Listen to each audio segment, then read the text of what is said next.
they are. What do you guys give me if I kill that bird? That's a bald eagle. Get away, Baldy!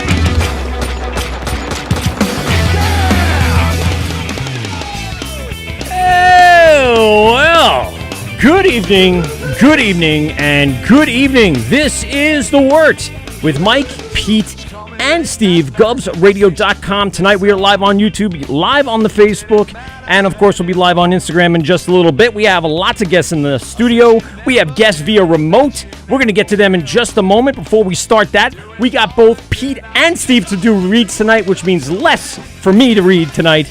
We're going to start off with the one and only Rosie's Draft Solutions. Steven, take it away. All right. Rosie's Draft Solutions is a Long Island family-owned business that provides professional draft beer system services, line cleanings and maintenance, draft beer line system installs, event dispensing solutions, and more. They are passionate about craft beer and making sure it has the same quality as when it left the brewery, and that is done only by making sure those draft system lines are perfectly clean. Rosie services bars, restaurants, halls, events, and all other beverage establishments, including home kegerator installs across Long Island and Westchester. You can reach Rosie's at, if I could get rid of that, there we go. You can reach Rosie's Draft Solutions at rosiesdraftsolutions@gmail.com or call them at 631-219-2075, Monday through Sunday, 9 a.m. to 8 p.m. Mention the Wort, get a little discount, and maybe slap on the tuchus. Nice. Call Nick, tell him the Wort sent you with Mike, Pete, and Steve. And check out Nick going all over Long Island. Yeah. You see the Rosie's Draft Solution van pulling up in front of that bar or that brewery. You know those draft lines are going to be clean as shit. Peter. Beer maker. Your all-grain at-home countertop brewing system. Brew your favorite beer yourself. Why not? If you got a smartphone and 30 minutes, can brew up about a gallon of your own beer. Kolsch's, IPAs, stouts. They had stouts a couple months ago. Eight stouts. Different stouts. Yeah. Mexican lagers, cool. Kolsch, wit beers, all sorts of stuff. Beer maker, your all sorts of stuff. That's a good one. all great at-home countertop brewing system. You can also make your own recipe if you want to try your hand at that. You can mill your own grains and use your own steam hops to create your own recipe. Man, why not? And use promo code THEWORT for a little discount off the machine. And exciting news, they're testing new valves. How exciting is that? New valves coming soon from the beer maker. There's nothing better. It makes my day than a brand new valve testing. Got a new valve, right? New valve testing is so exciting. Awesome. So exciting.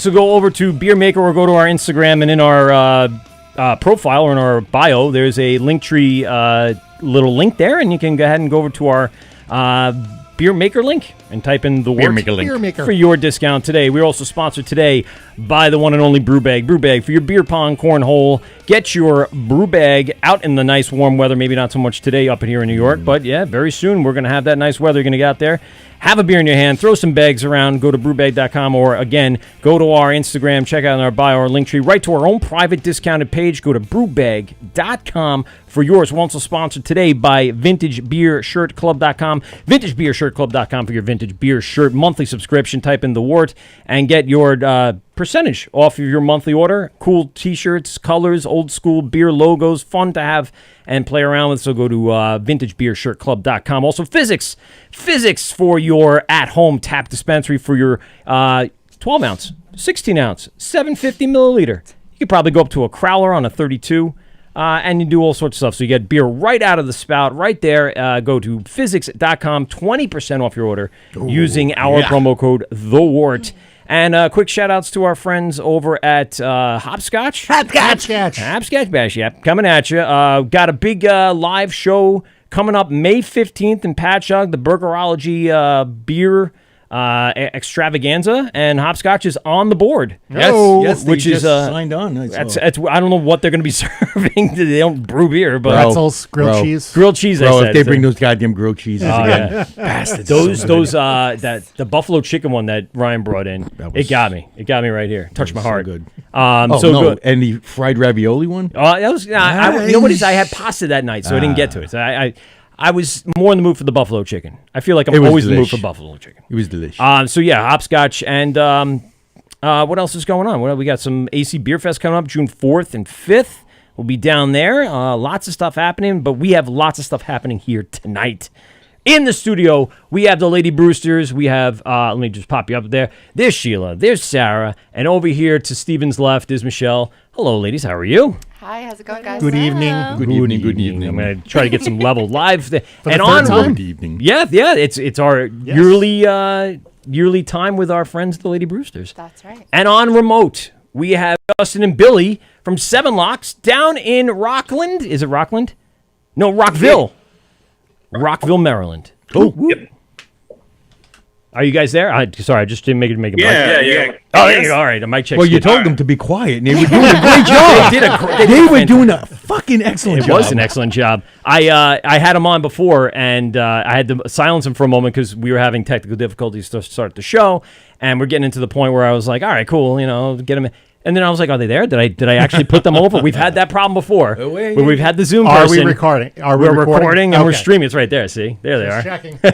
Cheers, checking. gentlemen. How are you? We're gonna kick it off with you guys, since the ladies are our local faves here, and we're gonna get over to them in just a few moments. First of all, let me tell you how I stumbled onto you. Besides, the social media and all that other good stuff, my wife was down for a dance competition for my daughter. One of the only reasons now I still like dance competitions is because we get to travel the country and go all over. And of course, my only reason to travel is to find new breweries.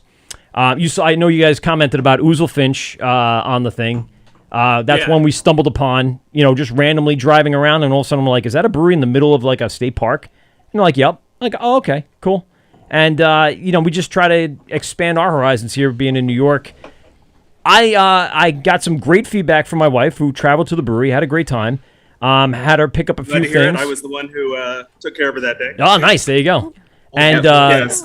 her response and her ratings were very, very good. Loved everything that she had. And I said, let's get them on. I have some. She brought me some beer back. I think that's our hardest thing with people in remote is having the beer here because it's just easier to talk about. We know we're not a rating-based show, but we are definitely like to taste and hang out and relax. So let's go back to a little bit of history of the brewery. Tell us how this all started. Tell us, the plight of you guys. And I know John and I were communicating, so give us a rundown of your personnel and who's going on. Yeah, so we're about 6 years old. We just had our 6-year anniversary last fall, I guess. Last November. Yeah, last November. Yeah, older than I thought. Yeah. Yep. Our owners started up the place in 2015. Two gentlemen named Jim and Keith. They'd been friends for a long time, and they had a passion for beer, and they decided to open a brewery together, and they wanted to pay a lot of homage to the whole Maryland scene. So a lot of the beers here are named after local spots in the sort of Maryland area, a lot in the Montgomery County area.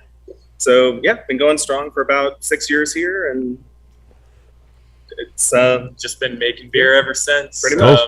Now, you guys, did you guys start as homebrewers prior to this time? Yeah, yeah. I mean, like I had done some home brewing and whatnot. I sort of found myself in this mix because I realized that I couldn't work corporate anymore, and I love beer. I've loved beer for a long time. I'd been doing home brewing. And I feel like that's a when common answer. Like I was in the corporate world, I was doing something I didn't really like, and then all of a sudden, boom, bam, boom, I'm brewing, home brewing, and all of a sudden, I got an establishment, brick and mortar, ready to go. Yeah. It was pretty much that. I couldn't look at another goddamn spreadsheet. So I'd been coming here for years as a patron for a long time. My little girl has pretty much grown up in this place, which I don't know what that says about me as a parent, but she's very fantastic happy and parenting. You're doing great. Yeah, I brought both of my kids to a brewery today, so don't worry about it. And so, yeah, when I was looking for something different, a change of pace, and my wife actually was the one who was like, Seven Locks is hiring. She had seen it on social media. And so I decided to reach out, and I've sort of been here ever since, and started out as a part-time bartender, and now I'm working production with this guy. So Nice. Yeah, I had a bit of a longer route. I was actually a sports broadcaster for a while, and if you can believe it or not, there's actually an industry that pays less than being a brewer. Yes, there is. By the way, hence the reason why I'm here behind this mic for fun and not for pay, because there is zero pay in this particular format. So like Billy, I had enough. I'm originally from Richmond, Virginia, about 2 hours south of here, and I left the sports world and I said, well, shit, got to pay bills somehow. So I started actually at a local distillery, just being a cellarman, and worked my way up to assistant distiller. It was a small mom and pop place, so they kind of urged me to find other places to work to expand my horizons. Did a stop in Virginia Beach as a cider maker, actually right across the water from Ouzelfinch. Now you mention it, it's kind of funny. Oh, there you go. Have been a brewer ever since for the last 2.5 years. So I've got kind of an eclectic background, but it helps with barrel aging and some other fun side projects that we're working on up here now. Yeah, you're an expert in all things boozy. So that's There you I'm go. trying. The only thing I haven't done is winemaking, and I'm not going to lie, I don't really want to do that. Can't really blame you on that one. You guys, so how did the establishment come to be? How did we choose Maryland? I know you guys obviously from there, but Justin, you sound like you've been all over the place.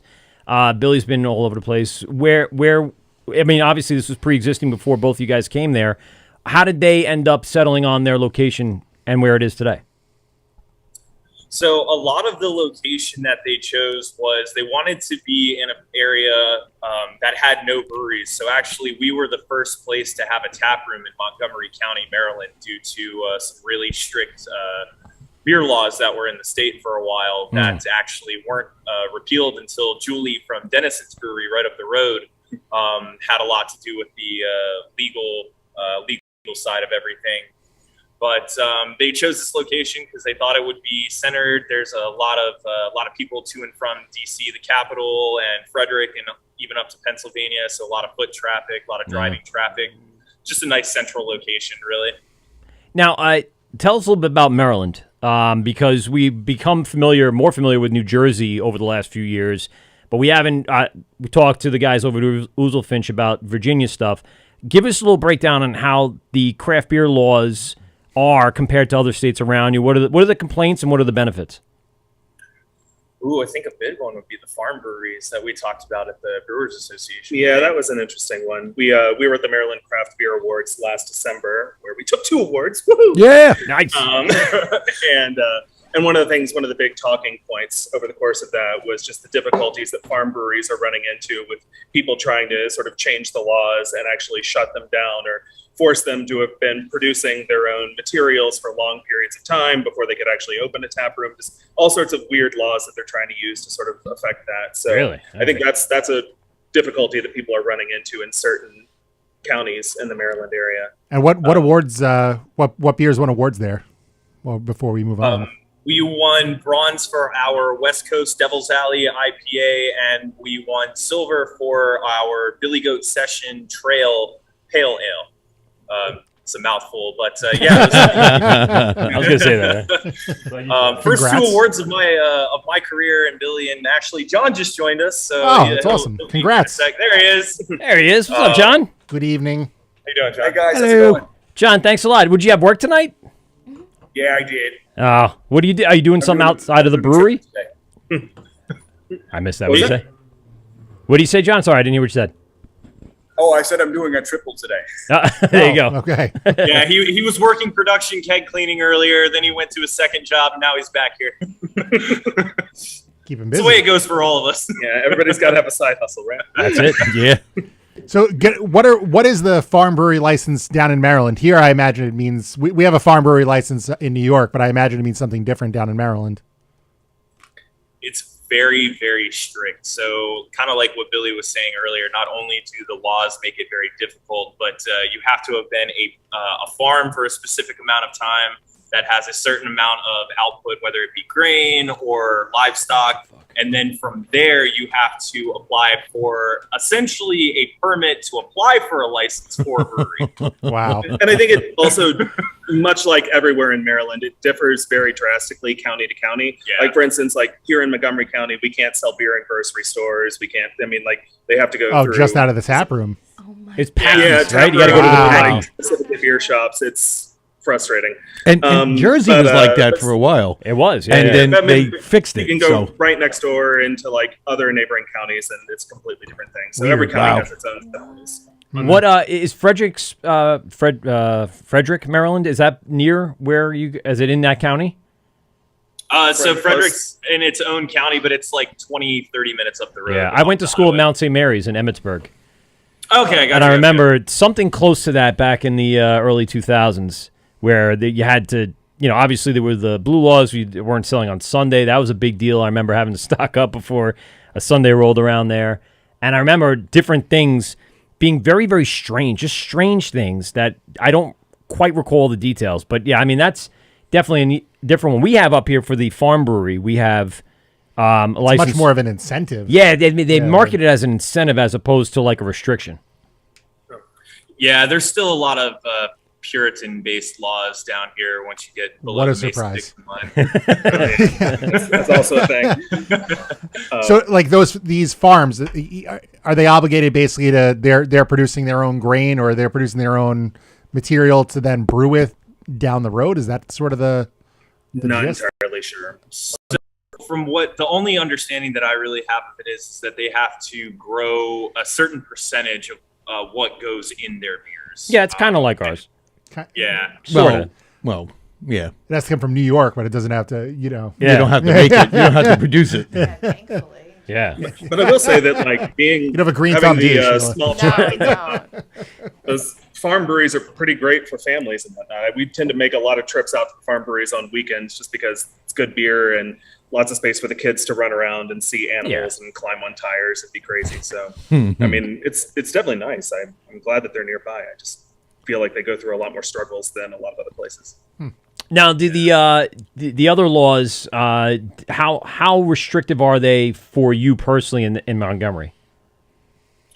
They're pretty strict in Montgomery. So we do have the right to self-distribute, but if you've ever been to a state that has state-controlled liquor, it's essentially the same laws for beer here in the county in DC.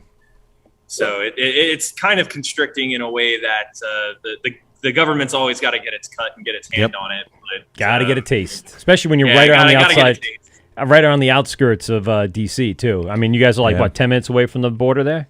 We're pretty close. Yeah. And the thing is, it's like the second you cross the border, you'll find our stuff in grocery stores. I mean, our outbound sales team pushes tons of our beer through the Safeways and the Giants and Trader Joe's and all those places. But like you have to cross that DC border, and then it's a heck of a lot easier to find the stuff. It's so We live in a strange. weird fucking country. Yeah, We really do. Yes. so strange. I mean, in general, we have stupid things here where you go right into Connecticut yeah. and you go over the border to Pennsylvania or something like that. You can't sell wine and beer in the same place. Or Right. Yeah. Yeah, it's so odd. And then I went to school in Wisconsin where you can buy Jack Daniels at Target. Like, Right. Sign me up. Yeah, Damn, I like Let's that. go. curbside. Don't even have to get Target out. runs more fun, I guess. Start the Where was DWIs that before you even again? start. oh, I mean, they'll give you to-go cups and everything. Wisconsin's a whole nother beast. Cheese, fantastic. Jack Yeah, it's Daniels. Yeah. Wow. Yeah, get a crudité platter, Hell yeah. prepackaged crudité and Jack. One-stop shopping. Man, you could buy your pack of underwear and get a buzz on at the same time. Soil it that night. Yeah. I was going to say my background is actually New York, New Jersey, and so Really? like I'm excited. Yeah, I lived in Brooklyn for about 15 years. Well, a good portion of it. I also lived a couple years in Newark, New Jersey, which was its own experience. Yeah. Yeah, there it was. So we've heard. But when I was in Brooklyn, like I think about the things that I miss most about New York, and aside from the obvious like pizza and bagels, because you cannot find a good pizza or bagel to save your fucking life down here. The ability to go to a bodega at 1 a.m. in your pajamas, like 1 block away, and be able to buy a 6-pack of whatever you want. I miss that ease of buying beer back in the day. The vicinity of very quick service anytime you want. City that never yeah. sleeps, never Take does that really for sleep. Granted. I never went in my Yeah. pajamas. Yeah. Yeah, it seems like Maryland. That's Well, now you know you plus. can. Yep. Yeah, right. When you going to Brooklyn? I found the Maryland experience when I was down there to be, let's say relatively positive. And I think the state itself has grown in its popularity for craft beer. What have you noticed over these last 3 or 4 years you guys have been there about the state of beer in Maryland? Good. It's gotten better. It's Like, it's a slowly but surely thing. interesting developments happened during COVID where they allowed us to ship within the state. They allowed us to do direct to customer deliveries. So it was the first time that I had really seen for small business, especially alcohol related businesses, the state and the county actually trying to help us survive and succeed throughout the pandemic shutdown. Which leads me to my next question. Like, how did you guys get through that time? Because obviously 6 years, you've seen some shit. So canning line. The canning line. There's a lot of people here that were like hand crowlering and 16-ounce can by 16-ounce can. Were the supplies good? Was everything fine in regards to the liquid?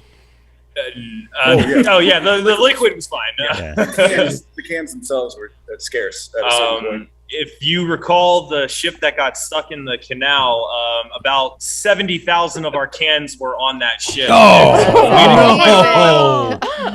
And there's a sister ship of that is now stuck off Baltimore, isn't it? By you guys? Yep. Jesus Christ. The Evergreen line, or I forget what the someone get the rowboat. Let's go. What the name of this one is, but it's been stuck there for fucking weeks. Yeah. Well, luckily for us, we have switched our can provider so that they actually are in the port of Baltimore now, but they've got a slow stockpile, so we're pulling from there now. That makes sense. The canning really saved our asses. It came right in the middle of 2020, same time I started here, and it's been just great to be able to do that three, 4 times a week to get the cans out the door, as opposed to having it jobbed in as they did prior. Yeah. He's not going to say it, so I'm going to say it. If we didn't have John here, we would not have a working canning line. He is a fucking magician with that thing. It goes wrong all the time. He can touch it for 5 seconds and it works again. It's insane. What did you guys end up getting? You using a Wild Goose? What's the canning line lineup? Yeah, ours is from Alpha, from Nebraska. Alpha. Okay. Alpha. Okay. Yeah. By the way, the name of that boat is the Ever Forward. Finicky, yeah. Apparently not. And apparently, very ironic. Ever stopped. They're renaming it tomorrow. Yeah. Fresh We've christen. renamed it multiple Rechristening times. it. It'll get there when it gets there. Is it ever going? That's what it should be. I doubt there's a combination of curse words we have not named it at this time. So let's talk a little about the system you guys have behind you. We can see that peeking over John's right shoulder. Nice. Let's break down the brew house a little bit, and if you have some moments to kind of walk around, let's show everybody what we got. Yeah, I'll carry the computer. Whee! See. Oh, you Let got us a know if I'm laptop. walking. Nice. All right. No, it's Yeah, a we whole got a PC. He's laptop. got to carry his screen and the fucking It's going to tower. lug around the get the tower. First of all, it's an MSI. Sponsored by MSI. Hey. Welcome MTV Cribs. Come That's a good one. So we actually, it's further back here, but we have a 15-barrel brew house, 15-barrel mash tun, 15-barrel brew kettle, where we do our kettle sours. We have 2 45-barrel fermenters right here on the end, 2 40-barrel fermenters a little bit further up the alleyway there. We have 4 15-barrel fermenters there on the back wall, which are the actual original ones from when the brewery opened. Now, just an FYI, we tend to lose signals back here the further back we get. So if we lose you, we'll run the computer back to the front. Nah, that's fine. Yeah. If it freezes, we'll just jump you back in. We have 1 45-barrel bright tank, and then we have 1 15-barrel bright tank through there in the middle. And So then, 45s and actually 15s, our yeah. brew Easy brew deck. there. And then here is what are we calling the canning line this week? Oh, I'm not going to say that out loud. This isn't a family show. Feel free. It's more so who we name it after, not what we call The lights for a sec, but it. All right. we're actually a very small location located here in Rockville. So everything's pretty much on top of one another back there. So it gets a little clustered when we're spreading out for the day. Yeah. Doesn't look or feel like it. Like being back there doesn't seem all that crowded. I'm sure once you get all the spaghetti out and all the water's moving and you're trying to clean up, it probably gets a little rough. It can get a little tight back there. Yeah, and if you look back here in the alleyway, our owners thought it would be fun so that you could actually walk through the brewery. So we have to scramble to be done by 4 o'clock every day. Yep. So, when you got brew hoses and chemicals and God knows what else all over the floor, it definitely makes for a mad dash at the end of the day. Or we could just caustic blast the guests. That also works. Yeah, that's it. 220-degree water. You know, be like a slip and slide. Melt my skin, slip and slide time. Oh yeah, well, that's our hot water line, the Dragon. Then this is our tap room bar right here. All of our beers on tap. Nice. Where we have our cans that we sell in the brew house, and our mug club where we have a. Wow, you got a good show in there. There's a lot of members. Oh yeah, it sells out usually within about a week. Oh, cool. Every year we reopen it around September, and it's gone almost instantly. And then people spend the rest of the year asking when we're going to reopen it. Yeah. You obviously with that mug club, you have a good local following. You know, that's for people that are coming in once a week, twice a week, something like that, every day. So that's a good showing outpour from the community. Yeah. They people really embrace the mug club idea, and it ends up being a lot of fun because they get to look super cool when they're here, drinking out of their fancy glasses and whatnot. It was it's your. Do you have your mic on? Your I do. speaker on? No, not your mic, but your speaker is on. Oh, I'm wondering. I was hearing it Me in too. delay, and I I'm was going. wondering it. Sorry. It's okay. No, it's all right. So that's why I did the mics. I did something in the computer before. I'm like, is it feeding back from? Sorry, guys. Tech talk with Mike. I thought it was feeding back from the messing YouTube shit up channel, over here. and then I was like, no, it can't be the YouTube. And then I muted everyone's mics. I'm like, it's somebody's mic. And then I saw you with the phone, and I know you're on there, but I'm like, you're seeing it live, which is nicer, right? Yes, it is nicer. Because we're in the delay. Just to give you guys a quick tour of what is going on here in the studio as you give us a tour of what's going on in the brew house. This is the best shot to show it. You know, we have a TV on the left-hand side there of that, and we're watching you in a delay because I can't mirror the TV perfectly without, possibly hurting the stream. So anyway, the tech is that Sheila on the couch over there had her phone out. There she is. And she was watching the Shame. the Instagram feed. That's not why I'm saying it. But we are, and the reason why I'm even bringing this all up is because we are on Instagram Live right now. A bunch of people are checking in, saying what's up. Beer Swipers are in there. Butch 618, Phineas, Burgerology in Huntington. Got Jay Clancy, Wild Rose, and of course Lady Brewster's right here in the studio. And as people are watching, they're seeing it in real time. And so Sheila was watching the Instagram feed as opposed to the delay on the television to get the full Brewhouse tour. Yes. Well done. And if you are watching on Instagram and we do get cut off or you get cut off, you can always check us out on YouTube and Facebook. We are also there. It's a slight delay, but if you're just listening to that, you won't even know the difference. It's like Back to the Future. And also, by the way, gentlemen, I also want to call this out. If anyone wants to call in, 516-465-3990. It's at the bottom of the screen there. If you want to ask any questions to John, Justin, or Billy, feel free to give it a little ring-a-ding-ding, and we will put you right on. So, gentlemen, talk a little bit about what you have as for a lineup here, because I see the tap list there behind you. You guys have all sorts of beers coming in and out there. Give us a little rundown of kind of what's going on that tap list, so we get the ethos of what you guys are looking for at the brewery.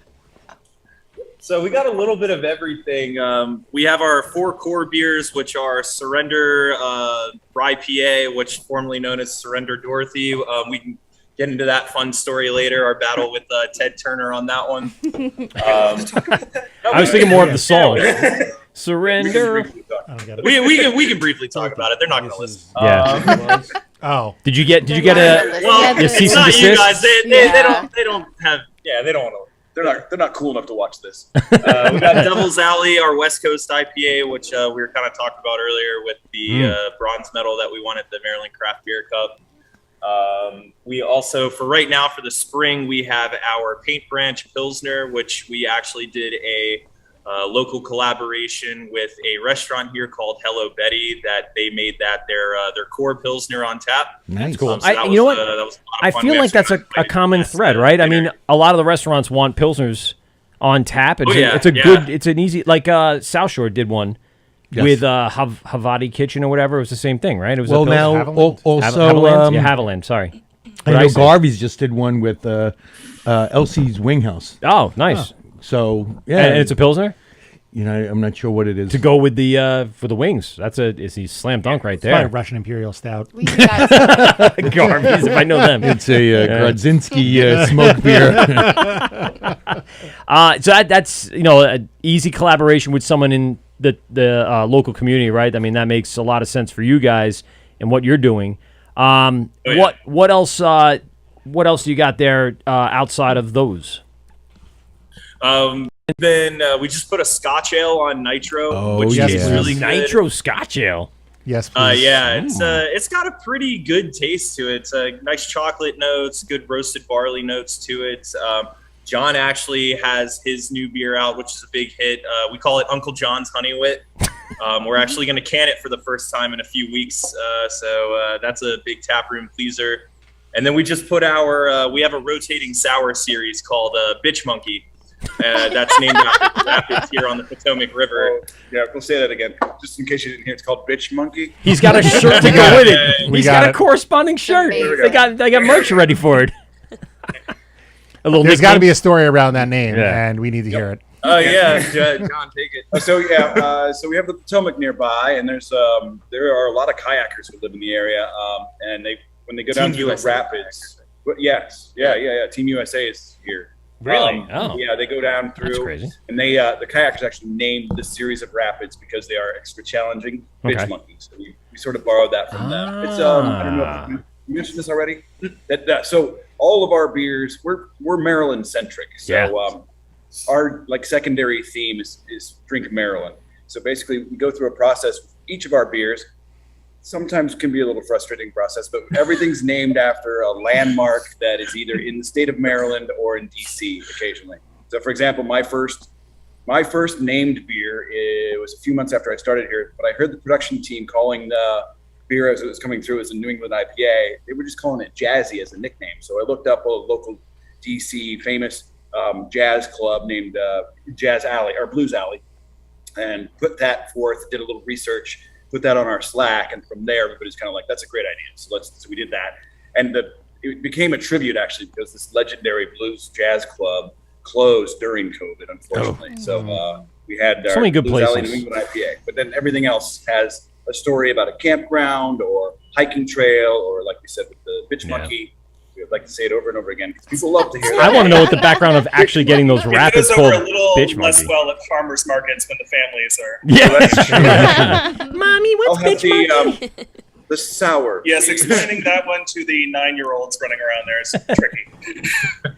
Well, if you say it cute like Elmo, like I'm a sauce, Bitch Monkey, then it'll be fine. Please don't ever do that. voice. You don't like Elmo? I think you've done that before. I might have. Yeah.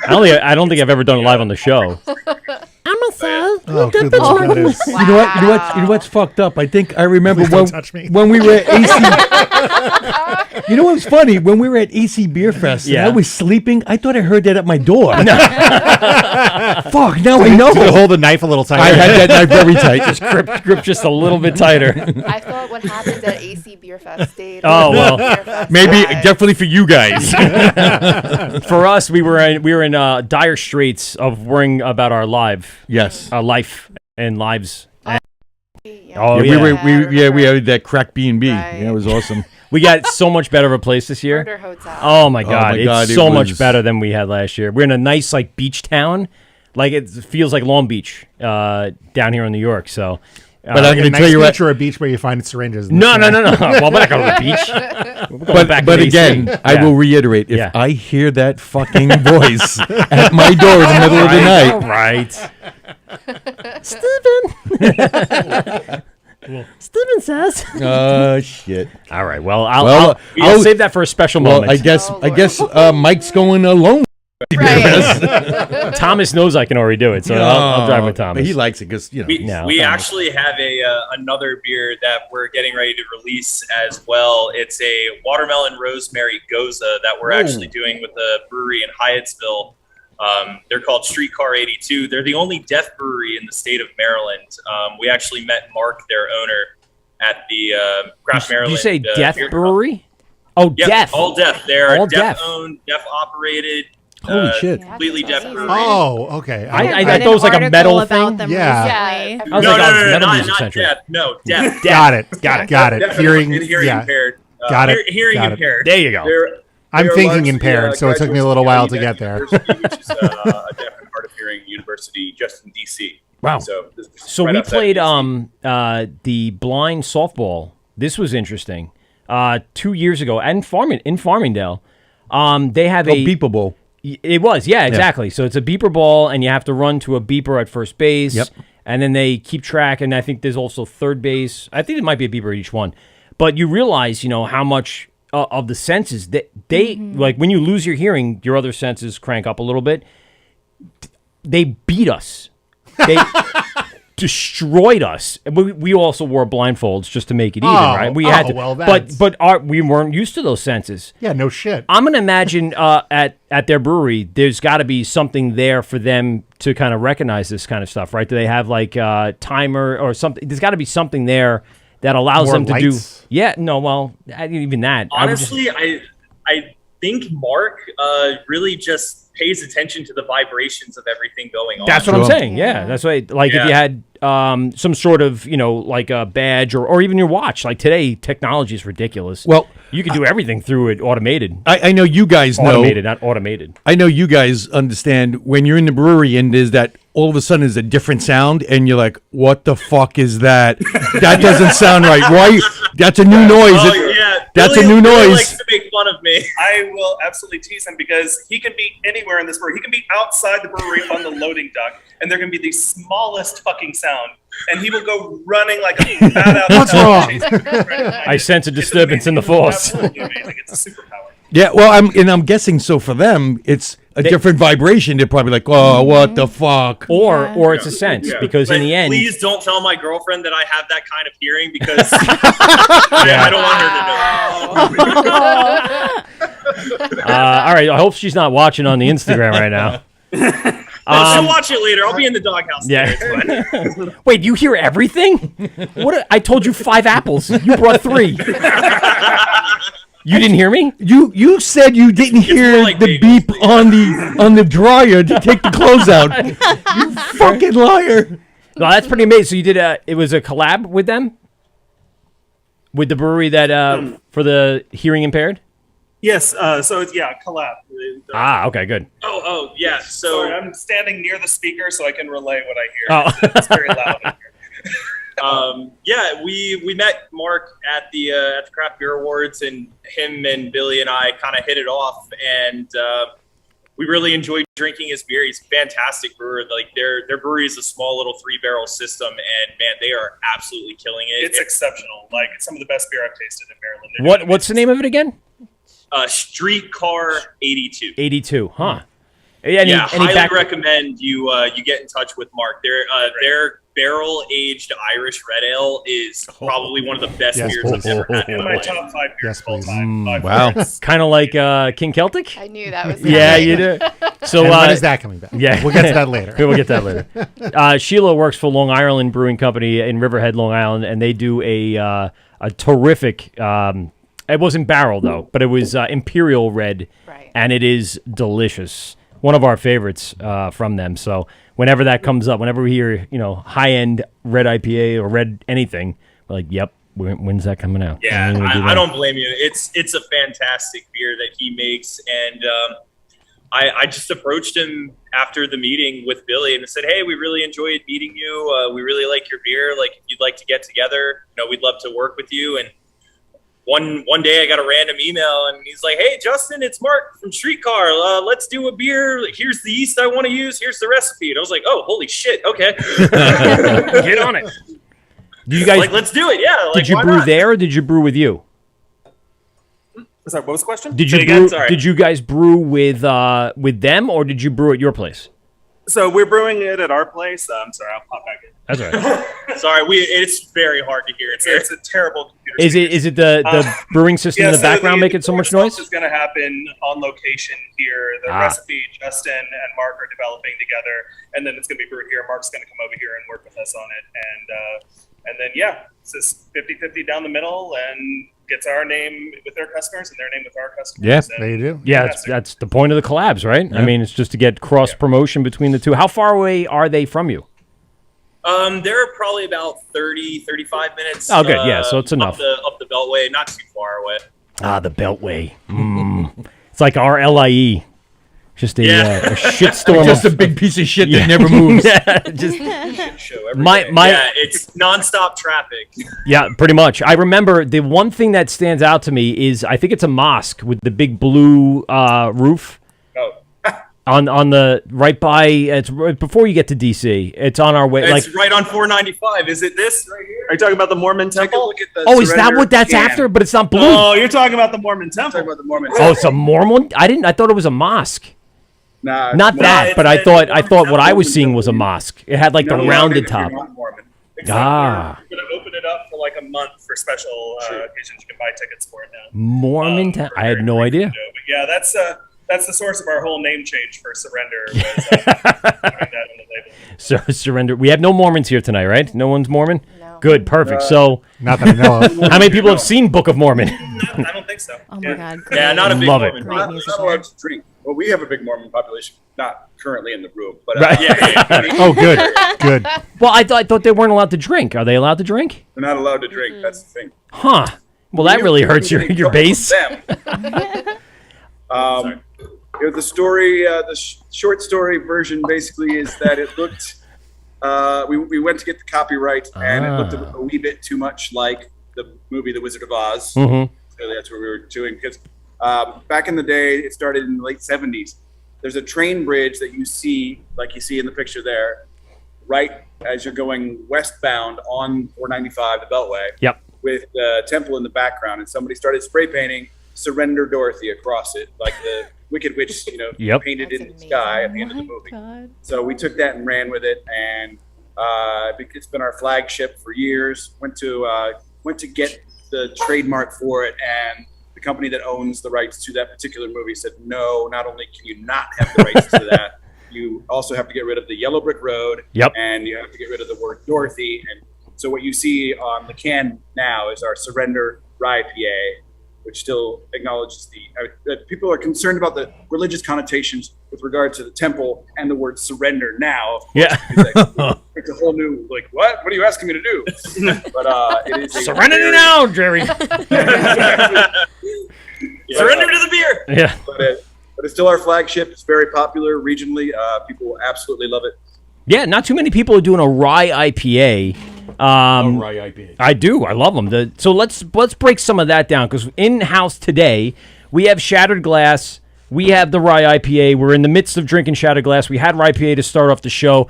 Break us down a little bit of that rye IPA. What are you using? What goes in there? What's the process? Oh man, it's got a pretty lengthy grain bill. Not a lot in terms of pounds, but it's got Vienna, Melanoidin, rye, Pilsner, Carapils, and a little bit of two-row in there. Wow. So it's got an eclectic bunch in there. The hop bill is pretty straightforward. We use Bravo, Enigma, and a little bit of El Dorado hops in it. Huh. I mean, the El Dorado's, I guess, on the borderline of sexy hops, but the rest of that's pretty straightforward, right? I mean, that's a good lineup. It's a pretty straight mash bill. We go in at a nice level temperature. We don't step mash or anything, so it's all one temperature, single infusion mash. Send it over to the brew kettle. We usually do about an hour and 10-minute boil, like a little bit longer, just to give it a little bit of that more roasted body flavor to it. He's giving away But, secrets. Pay attention, everybody. I know, big secrets. I'll tell you, I was glad to hear. No numbers. Exactly. No percentages here. And Shattered Glass is pretty simple malt bill. It's two-row, a little bit of wheat, and a little bit of carafoam, Environment carafoam. I actually had a lot of enjoyment changing that recipe around. Before I took over here at Seven Locks, one of the things that was widely criticized in the area is the inconsistency, and that the beers were not the same from one batch to the next. And also a little bit of our New Englands, they all seem to taste very similar. So that was one goal that I tried to tackle when I took over here last year, and played around with the vanilla and the orange peel that go into the whirlpool. And then I actually added a lot more vanilla and orange peel cold side into the fermenter to just give you a lot of that more effervescence. I really wanted you to feel like you were having a dreamsicle that had melted in your glass. Cool. Ooh. So here's something I could open up for discussion, because I don't think we've had this big discussion on the show. So when I see New England IPA, most people typically think hazy, right? Am I crazy to say that? His No, face. that's fair. It's fair. You have it as New England IPA. Give me what your, slant or variant of that is, and why a New England IPA. To, I guess, is it about the name, or is it about trying to change palates? Like, which direction are you headed in for naming it a New England IPA? So the original recipe was named New England long before I got here. For this one, I really tried to hone in the water chemistry of how you traditionally will find a New England IPA, either in Boston, Connecticut, Vermont, Rhode Island. It's usually a little bit harder in calcium, a little bit harder water chemistry. pH is usually around 5.5, maybe 5.2. So I really tried to fit in that hardness of the water, if that makes any sense. And then for I really tried to hit the citrusy notes, because in my mind, all of the West Coast IPAs that I had, at least the majority of them they were piney, they were resinous, had a little bit of citrusy notes to them, really nice and even keeled. This one I wanted to be a juice fruit bomb almost, without fitting into the cliches that you see now, where it's like 100 different fruits and it's just pulp in your glass. Orange juice. It was water chemistry for a lot for me. And is that really how we're separating it out? I'm just asking, as not really being in the marketing end of the beer. Are we trying to separate out the ideas of New England versus just the standard IPA versus West Coast by taste profile, not by look or feel? For myself, I do. And I realize that's not a popular opinion with a lot of brewers, but I like the science behind brewing. I like the water chemistry and, the chemistry that goes into the reactions behind everything. So that's kind of why I kind of took a literal scientific approach to it. So to me, as long as it's clear, that's what I like my West Coast as. And Shattered Glass came out a little clearer than I had intended to. I'm not going to lie. I think my filter did a little too good of a job on that one. It could be a little cloudier, so Billy likes to tease me about that one as well when it goes on draft. He's like, "Oh, it's our clear New England." I like describing it as our clear hazy. Clear hazy. Yeah. That'd be great. It's a hazy seltzer. My filter and bio There you go. worked a little too well on that one. Are you guys? So you have a distilling background. Have you guys thought about possibly putting in a small distilling? Can you even do that by law? Is there anything that can go along with that? In the state of Maryland, it can be done. It is not something that our owners have any interest in. Myself, down the line, I would absolutely love to open up a brewery distillery. I really do miss distilling. It's a lot of fun. Actually, Billy is shamelessly plugging my last distillery. We actually had a batch of the Billy Goat that I was telling you guys about earlier. It had oxidized. We had some issues with the canning line. It wasn't steaming properly, and we had about 300 cases. No. We had 300 cases that were just it was lost. It was gone. It was one of the biggest failures of my career. I felt terrible. Did you at least make like something good out of it? Take it to a shooting range and just start something fun, throw them against walls. We did take a few cans out, and we did swing a couple baseball bats and tire irons. Something you got to make something of it. At least get some marketing out of it or something. I called my old distiller actually back in Richmond, and he brought a full trailer up the next day and actually made moonshine out of it. Oh my wow. God. All right, something definitely came out of that. Jesus. It's actually really, really good. So it's my former distillery, Trial and Error. John Kreckman was like, "Hey, I'll take it. You tell me how it's coming. I'll make arrangements. I don't care." So he sent me videos of him popping over 2,000 cans. Oh, wow. And how'd his thumbs feel after that one? Oh my God. oh man, he said they were numb. Oh, they had them wrapped up in bandages, the whole 9 yards. He said it was a miserable experience, but they sold it out in 2 weeks. So I mean, he did something How right. about that? There you go. Wow. Lemons into lemonade, rather. I was going to say grapes into wine, but no. it He doesn't want to do any winery work. And they both taste pretty good. Yeah. Everyone. Yeah. I would imagine, going into this, you guys have had a few mistakes like that. What was, besides that one, obviously, what was some of the other big ones that kind of came and went, some things that just didn't work?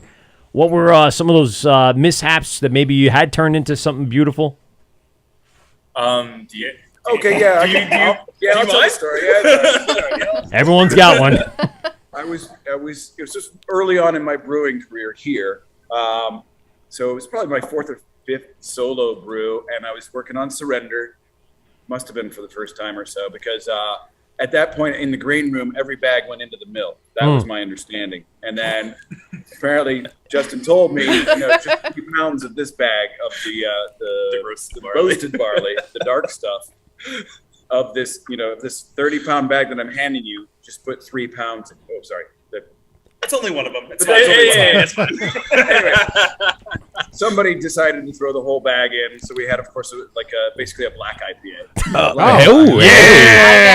Happy accident, according to Mike here. I love me a black IPA. Really good. That's what brewing's all about, right? Yeah. So we kept it in the fermenter, and we kept kind of blending it with the batches that came down afterwards, and we ended up using almost all of it. Cool. Nice. And now we have the little last bit of it on tap, and it's selling very well right now. Just renamed under something. Happy There mistakes. you go. Like very valuable Bob stuff. Ross. Happy accidents. Happy accidents happen. I mean, that's what we said, though. I mean, like, it tasted fine. I wasn't going to dump it down the drain. No. Hell no. A bunch of people checking in that's on alcohol. on Instagram. Joseph John saying, what's up? Beer Body Slams checking in. Nikki Leeds. West Babylon, our buddy Robbie from West Babylon Superstars checking in. And Sheila's waving back at Robbie. Cantina. Amanda McDonald's hanging out. A bunch of people in here in the Instagram. Gentlemen, I'm going to cruise off of Instagram for a minute because we want to get into a segment that we usually do right around this time. Anyone on Instagram right now, go over to YouTube or Facebook, type in the Wort with Mike and Pete, and check us out Steve. live on. And Steve, sorry. Well, since you lost I've the only battle been with here. COVID. Wow. Yeah. Well, yeah. And yes, and if anybody's listening to this, I did not succumb to the COVID, as Mike stated 2 weeks ago. It was the first thing That out of I my mouth. It's an too. Easter miracle. It's an Easter. I rose. Steve is risen. I Thank have goodness. risen. We're going to jump off this Instagram, and then we're going to get into Steve's questions. Gentlemen, before we do that, let's talk a little bit about what you guys got coming up. What's in the tanks? What's going on for the future? What do you think the next big step is here at the brewery? All right. So what's in the tanks? We have another New England. It's called Indigo Tunnel. It's guava, pineapple, and tangerine New England IPA, which we're very excited about. We have a Belgian Quad in the tank that Yes, please. it has a very big cult following here in Montgomery County. And we got Polychrome, which is our double IPA, which we haven't made in quite a while. So I'm pretty excited about that one. In the summer, we got a lot of fruited beer. The Bitch Monkey will be doing peach for the love first that. time this Friday, actually. So we got a lot of good ones. Billy and John also have a lot of recipes that we've all been formulating together. So not some that aren't quite ready, but they'll be hitting the brew deck here pretty soon. Nice. With that quad, are you going for traditional? Are you doing any crazy variants? What's the ethos of that one? Traditional Belgian Quad. All I can say about that one, because that one is under very big lock and key secret, it is our owner's recipe. It is a lot of Belgian candy sugar. It has a 2-hour boil, and it has a lot of nice chocolate and toasted toffee notes. So that's all I can say about it. That sounds really good. It's phenomenal. It's really good. And that will be available when? Mike, it was your wife who was in here, right? Yes, correct. Yeah. Right. And I believe when she was in here, there was another lady that she was here with. That was her mother. We're both drinking the Bitch Monkey Cranberry, I believe. Yes. Right? Yeah. They love their sours for sure. Right. So we should make a point when we've got the blueberry right now, and when we have the peach up and running as well, we'll make a point to get something in the mail for. That's awesome. That'd be great. They would love it. Absolutely. Got to keep The quad. Yes. Yeah, but when is that quad going to be ready? As for the future of the brewery, we actually just got our I will say this: it's probably hard sidestep. for them to hear you. Steve was asking, when's the quad going to be available? Quad will actually be available on Wednesday. Oh, Road trip. Well, I'll try to send a growler up. Oh, there we go. Make it a crowler so it As doesn't for the get future, jostled. we're like Billy and I were saying, we have the collaboration coming up. Yeah. We got a lot of different beers that haven't been brewed before that we're really looking forward to doing. We're getting I was told today that we're actually submitting 5 beers to the Great America Beer Festival in Denver. Nice. Awesome. Oh, So, by the way, if you guys get in there and we have to send our feelers out, that's been on my what's the word I want? It's been on my bucket list, but I don't want to even say that because I don't want to even indicate anything that's the future. Well, you don't know. You may lose your battle with COVID. That's right. As I did. Perhaps. I that's one of the ones that I want to not only just get to, but broadcast at. There's just so much beer out there. And what you can... have you guys actually been to one of those? Or... I have never been to Great America. Have you guys? Not yet. No, this will be a first opportunity for all of us. So we're pretty excited. It's a great time. I had gone at least 5 times, and really? Yeah, poured fancy pants over here. We poured 4 years in a row, and won 2 medals. Yeah. Yeah, it's one of those ones that just... Divide and conquer, right? Is that Divide and conquer. Divide and conquer, Silver, got a silver for Golden Belgian Strong. Oh, yeah, that's right. Yeah, the Belgian. Wow. Nice.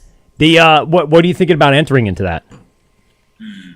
So we're going to enter a couple of our cores, probably Devil and Surrender. Surprise, I want to enter Honeywit. Breaking news. And there's a couple of recipes that I've been working on, some barrel aged stuff that I haven't had the opportunity to package yet that I'd like to send out there. I've got a Imperial Irish cream ale and an Imperial Irish stout that I'd like to send as well. Very cool. There you go. Now you guys going to pour, or you just going to hang out and have a great time? Probably a little bit of both, but I mean, our owner is going, so we'll probably have to be on a little bit of our best behavior. But there's at least one day where they're going to let us run wild, which is a mistake. But We got a segment coming up here. We're going to learn a little bit about you guys and your profiles and what you guys like. This is a little segment we like to call Steve's Questions, and it's going to go around the room. So let's get into the theme music that we have for Steven, and then we'll be right back with some questions.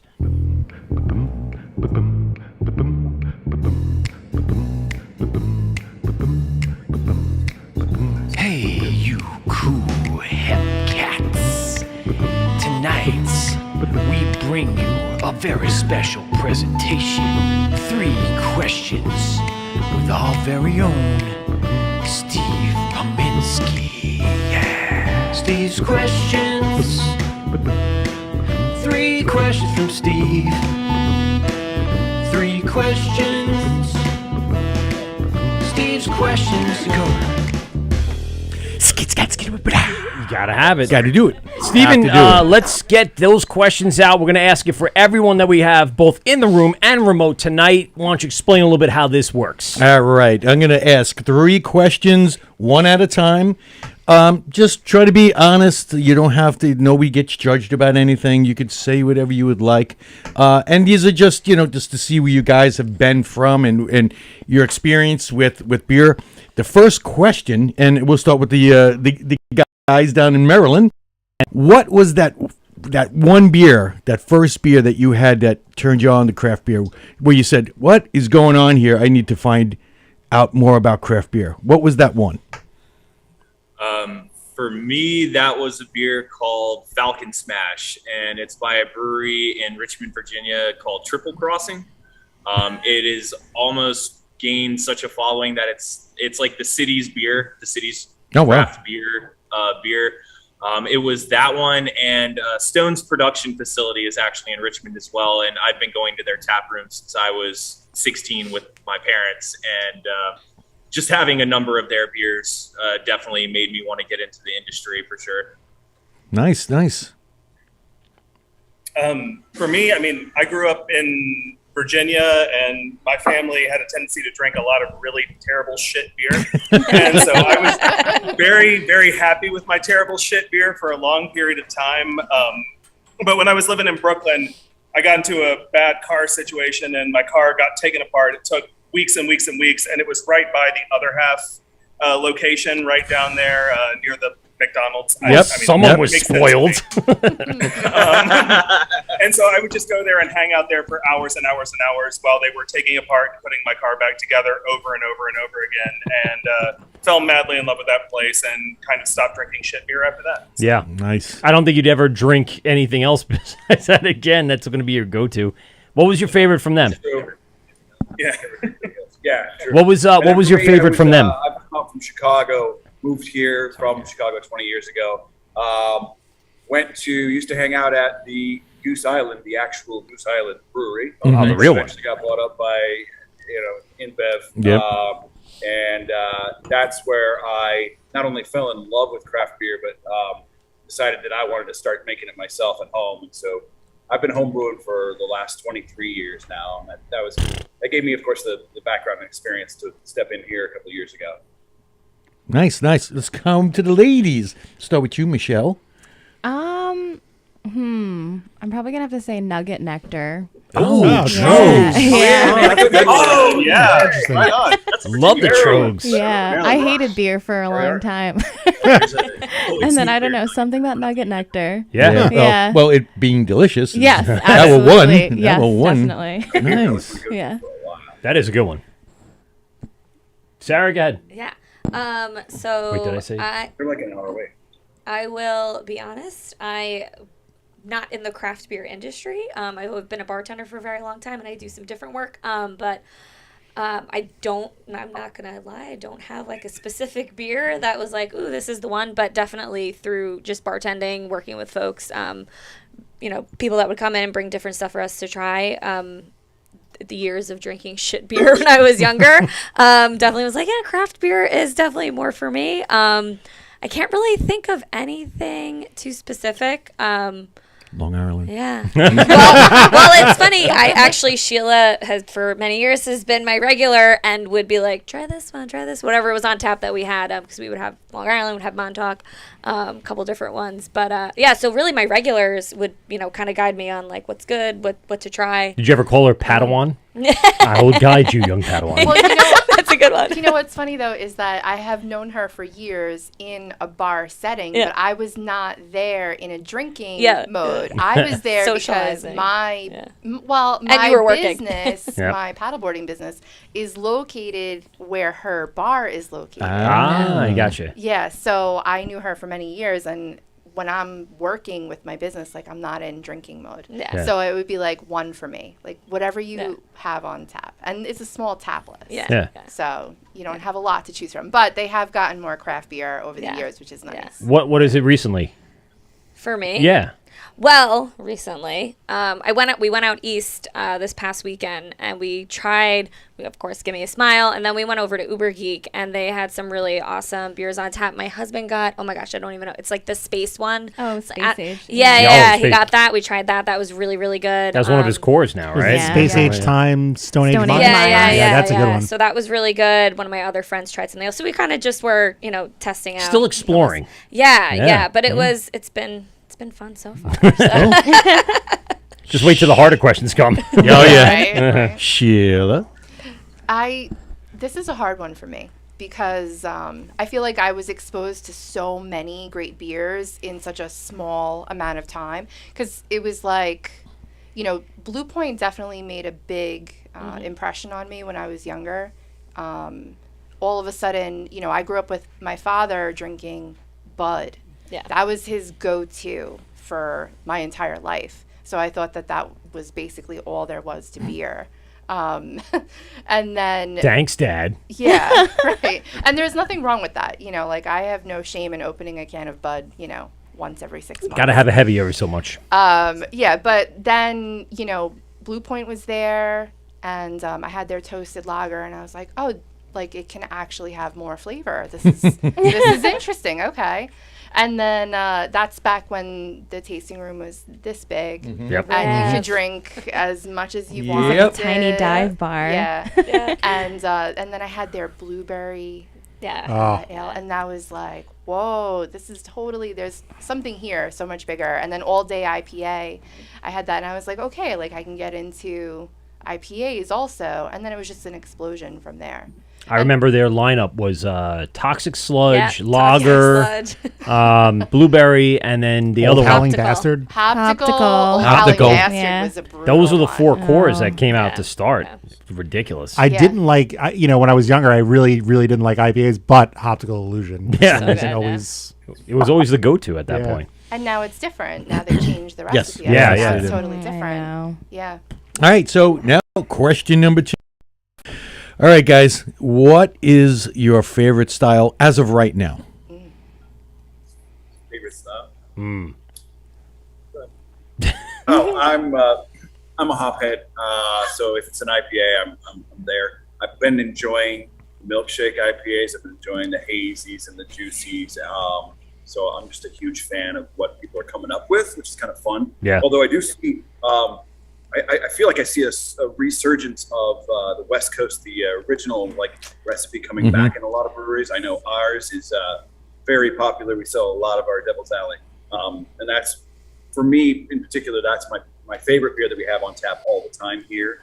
But yeah, just my hop love just dictates all the beers that I love to drink. But right now, I'm having a Scotch ale, so Yeah. I'm okay to switch it up a little bit every now and then. John, if you had to pick one hop out there, what do you think your favorite hop is at this point? I've been in love with Citra for a long time. Yeah. Sexy hop all day. Yeah. Citra, Mosaic, I love Cashmere. Cashmere, yeah. Cashmere. Cashmere. Yeah. Cashmere and Comet. Comet, two. really? All right. I live and die by the hop. those two. All right, what else we got? Everyone's naming their favorite hop. Go ahead. When it comes to me, it's actually funny. I used to hate sours until I actually started coming here, and they had the sour guava on tap, and the sour guava sort of changed my entire palate here. It's my hands down favorite sour, and so now it's the first thing I try whenever I go anywhere. I don't really get into the really fruity, heavy, sweet, milkshakey shit. I really just like the straight sour punch to the mouth, and Okay. so that's the first place I go whenever I go into a place. It's always hit the sours first. Things like Gozes, Ghosts. Do you like ghosts? Yeah. Oh, do you like ghosts? Yeah, sorry, Yeah. having trouble hearing because farmhouses, stuff like that. Yeah. So love Gozes. That's why I'm really excited that we're actually making one here because I think it's the first time we've ever put one out here. Right? Yeah. Nice. Yep. Oh, what's your favorite hop? My favorite hop? Shit. I just like the smell of the lemon. The lemon drop. Lemon drop. The lemon drops. I mean, I interesting. can just rub that shit on my hands and smell it all day. Rub it on There you your go. neck when you go out. Yeah. A little bit behind the ear. It's like pheromones. Yeah. Baby, what do you smell like tonight? Honey, that's my favorite thing. It's the lemon drop. I myself, I'm kind of like John. I used to be a really big hophead. I'm a really big fan of West Coast IPAs over New England's personally. I kind of like the piney, resiny flavor of an IPA. But over the last few years, just with my distilling background, I'm a princess, really. I'm just going to say it. I really love barrel-aged beer, like wax dip bottles or anything that's on draft that's a barrel-aged beer. I am a little punk for that. My favorite hop, though, honestly, all of them. I can't really pick a good one. answer. These guys will see me just stick my face in the bag every time I love the smell of every hop. Which is really great when he does that because you can smack the bag and it all just comes. Got all caught in his hair. He's got a little big one. particulate. I'm a really big fan of Amarillo or Centennial. Oh, okay. Some classics. There you Yeah, go. good old classics. Yeah. I just love the profile of those two. Before you ask in-studio guests here, a bunch of people checking in on Instagram went back live. We got Barley Boy. We got, Diana's saying hi. Yeah, Craft Not Crap LI. Got the Lisa Geiger says, I guess, Body Slams are coming back. Jervissa 59, a bunch of people checking in, so. Cool. Yeah. Mish. I'm definitely a fangirl for any good West Coast IPA. The bitter, the better. Because now we don't really see any bitterness in any IPAs, really. It's all juice. Yeah. And then funky lambics. You don't see a Ooh, lot of that yeah. either. Yeah. Yep. Now you can. You actually took the words right out of my mouth. Not to cut you off. We'll just skip you then. So now we know. I'm gonna go with IPAs too. And now that I'm learning more with you guys, more of the, I guess, West Coast bitter. I don't like anything too fruity. But again, like as I'm kind of exploring more, I'm learning like sours really aren't my thing. Again, I don't. I'm really, right there with you. Yeah, it's a little too much for me. But yeah, I would say IPAs. Yeah. I'm willing to try anything, but mostly IPAs. Sheila, you have Sheila. you have the keys to the kingdom over there at Long Island. I do. You pretty much have your way with any of the beers that come out there. Has that changed what you were about to say? No, it hasn't. And Okay. I am very fortunate with the amount of runway they give me and how much input I have in what goes on there. Yeah. I love West Coast IPAs, and for a long time, still now, it's so hard to find people locally, especially doing Yes. good West Coast IPAs. Yep. I pushed for that last year to be our anniversary beer, and I thought it came out amazing. And I am steadily applying pressure to rebrew that beer because I thought it was just a fantastic You're like the effort. tourniquet. You're just slowly like twisting the thing. Yes, Okay. I will get I'll my cut way. I'll I cut don't the care limb if off. it takes 10 It's happening. years. Yeah. Damn it, Greg, do it. Yes. But I also am a sucker for a good sour. A lambic, like lambics are in my heart. Yeah. I'm kind of steering away from any type of thicker sours. Like I don't want Don't throw milk sugar milkshake, in it. Nothing. I So don't want 420 lactate. North is not for you. 450 North. 450 North. Honestly, I do love them. I Yeah. do, but I just feel like it was just oversaturated. I had too many of them. My beer fridge is still full of fantastic versions, but I just don't want it right now. Yeah, it's not quite the season either at this point. I mean, when you think about it, Is there a season? I mean, for me there is. I feel like every time it's warm out, I want something crispy or Yes. something just Yeah. bright. Right. And Oh, well, you know, it's Definitely, like when definitely. after I mow the lawn for a couple hours, I break open that barrel aged Russian Imperial style. Right, That exactly. quenches the thirst. Yes. nothing like sweating into your boxers like a nice Russian Imperial Stout Right. after a long Yeah. day in 90-degree weather, it's smelling the like best. grass clippings. It's the best. Oh boy. I just really am into beer that tastes like beer, and There I you go. wish that more breweries you go. would really I know learn the how to slushy Beer protect flavor that. beers Yeah. are just too much, and then your palate after Oh, it tasting. gets Yeah. crushed. It's It also obliterated, just sounds like, I mean, it just sounds fucking ridiculous, some of those. I mean, also when you pour it out, there's like a quarter that you can't pour because it's just sludge. Slush. Yes, Sludge. thank you. It's true. Sludge. But that's the part you're supposed to chew afterwards, right? Yes. That's like the You get your spoon out and you eat it like yogurt, and you know it's. I literally Gross. just poured a beer the other day. Yeah. Our brewer Kevin brought it in because he knows I'm in love with this one particular brewery. Gad, say what was wrong with it? It's Omnipolo. Oh yeah, okay. Oh. I love them, and honestly, I think that they can do no wrong. But I really thought she was going to say barrage, but Yeah. listen, you know I love Barrage too. Yada yada yada, all the way. Did they do the Action Bronson beer Omnipolo? No. I don't No, think right? so. Who was that? That was I don't- somebody. I don't think that was them, but Yeah. I do love Action Bronson Yeah, too. it was a good one. But this beer, it was like a cotton candy berry something or other. It poured like yogurt. It looked like Pepto Bismol, and I just couldn't get into it. It was like probably It was- too like cloyingly sweet. yeah, it was Yeah. just too much, and I wanted to love it because it was Gross. them, and I couldn't do it. I had to drain pour it. It was very sad. Drain pour. Yeah. Good for you. Yeah. Keep those standards there's high, no- Sheila. Seriously, I'm not gonna drink shit just because Yeah, just- you know. But Just there's to save no a buck. balance Yeah. in it. Like at least with milk stouts, you have that balance of Yeah, the you get rich the- and sweet Right. with the roastiness. So Yes, but I it just doesn't have that. And unlike Pete, if there is any sludge, you could just spoon it out onto some tiramisu or something, and you'd be good to go. Gross. Yeah. that No wasn't thanks. Pete's ballpark, that's for sure. And question of 3 questions of Steve. What is that one beer, guys, that if you went to a restaurant or a bar right now, you would hope to see on tap, other than the beers that you guys brew? It's a lot of thinking. The beer that we hope to see on tap, other than one of ours. Yep, that Yeah. you would. That it could be any. It could be from 20 years ago. It could be from anywhere on the earth. What would be that one beer you're like, oh man, I hope. Got my answer, so I'm just gonna jump in.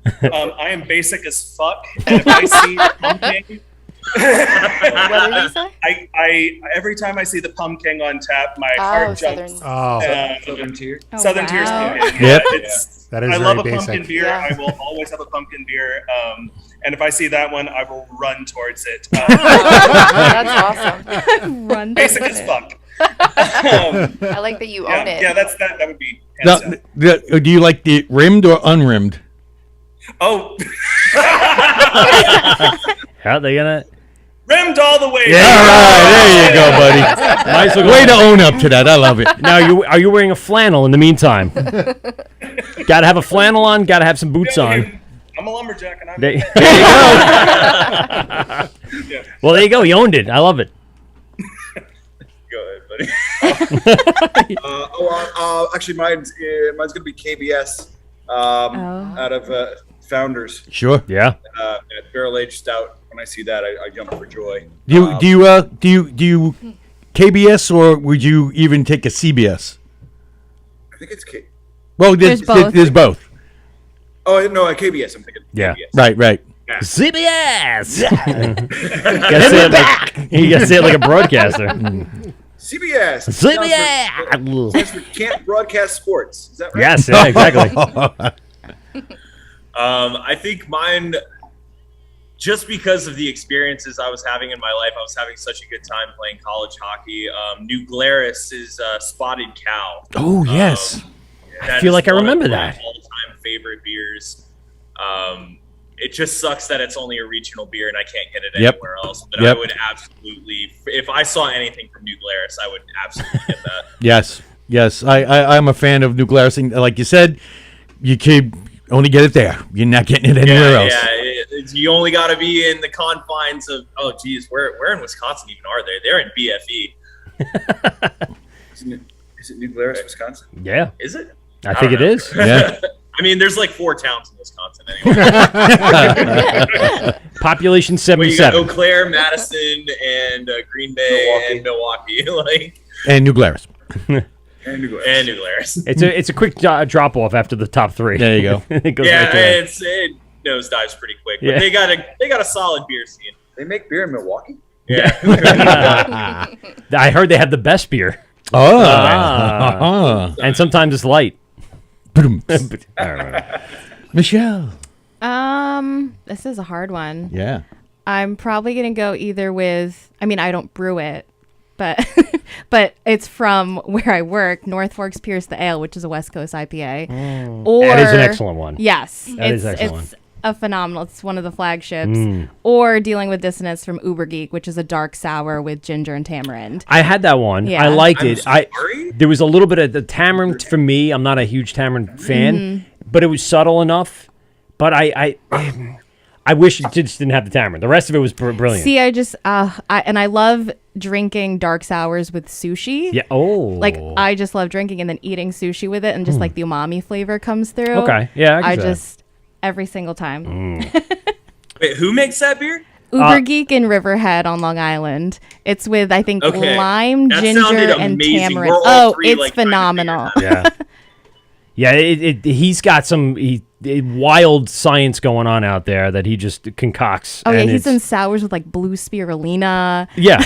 Like, I mean, crazy. and we're gonna get to that because the Lady Brewsters have their annual beer release, and it was brewed at this brewery, Uber Geek. So we'll talk about that in just a minute. So let's finish up the questions here. So I'm gonna go with one just because of I'm from the area and I grew up around it, and it's just nostalgic for me. Hoptical Original from Blue Point. I like that you said original. Yeah. Well, I'm thinking of the original The small tasting batch, room, yeah. and Oh, went to high school with the owner's daughter, and just purely for memories and good time growing up, and bringing my son there when he was little, and finding my food vendor at their River Ave location. So for my wedding, so I'm gonna go with the original Hoptical. Wait, who'd you have? The pizza truck that they would Oh always yeah, have the there. the coal fire one. Yep, he was Yeah. awesome. Yeah, we did food trucks for our wedding, so he was. That's That's how we found him amazing. at there, hanging out, and went down there for a tasting with some beer. So it was I'm gonna go with that. Nostalgia nonetheless. Yeah.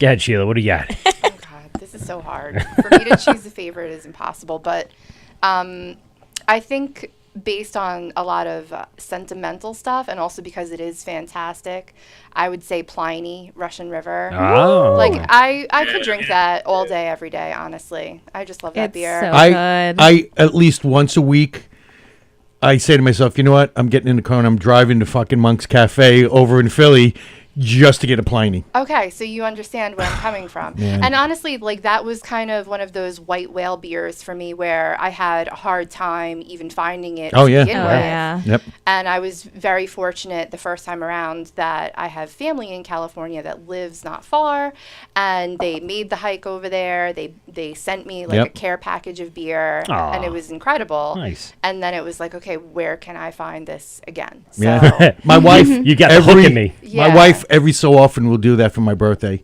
All of a sudden she'll be like, "Oh, I got you something for your birthday," and it's a bottle of Pliny. I'm like, "Man, She's is great. does this woman know That's me? amazing.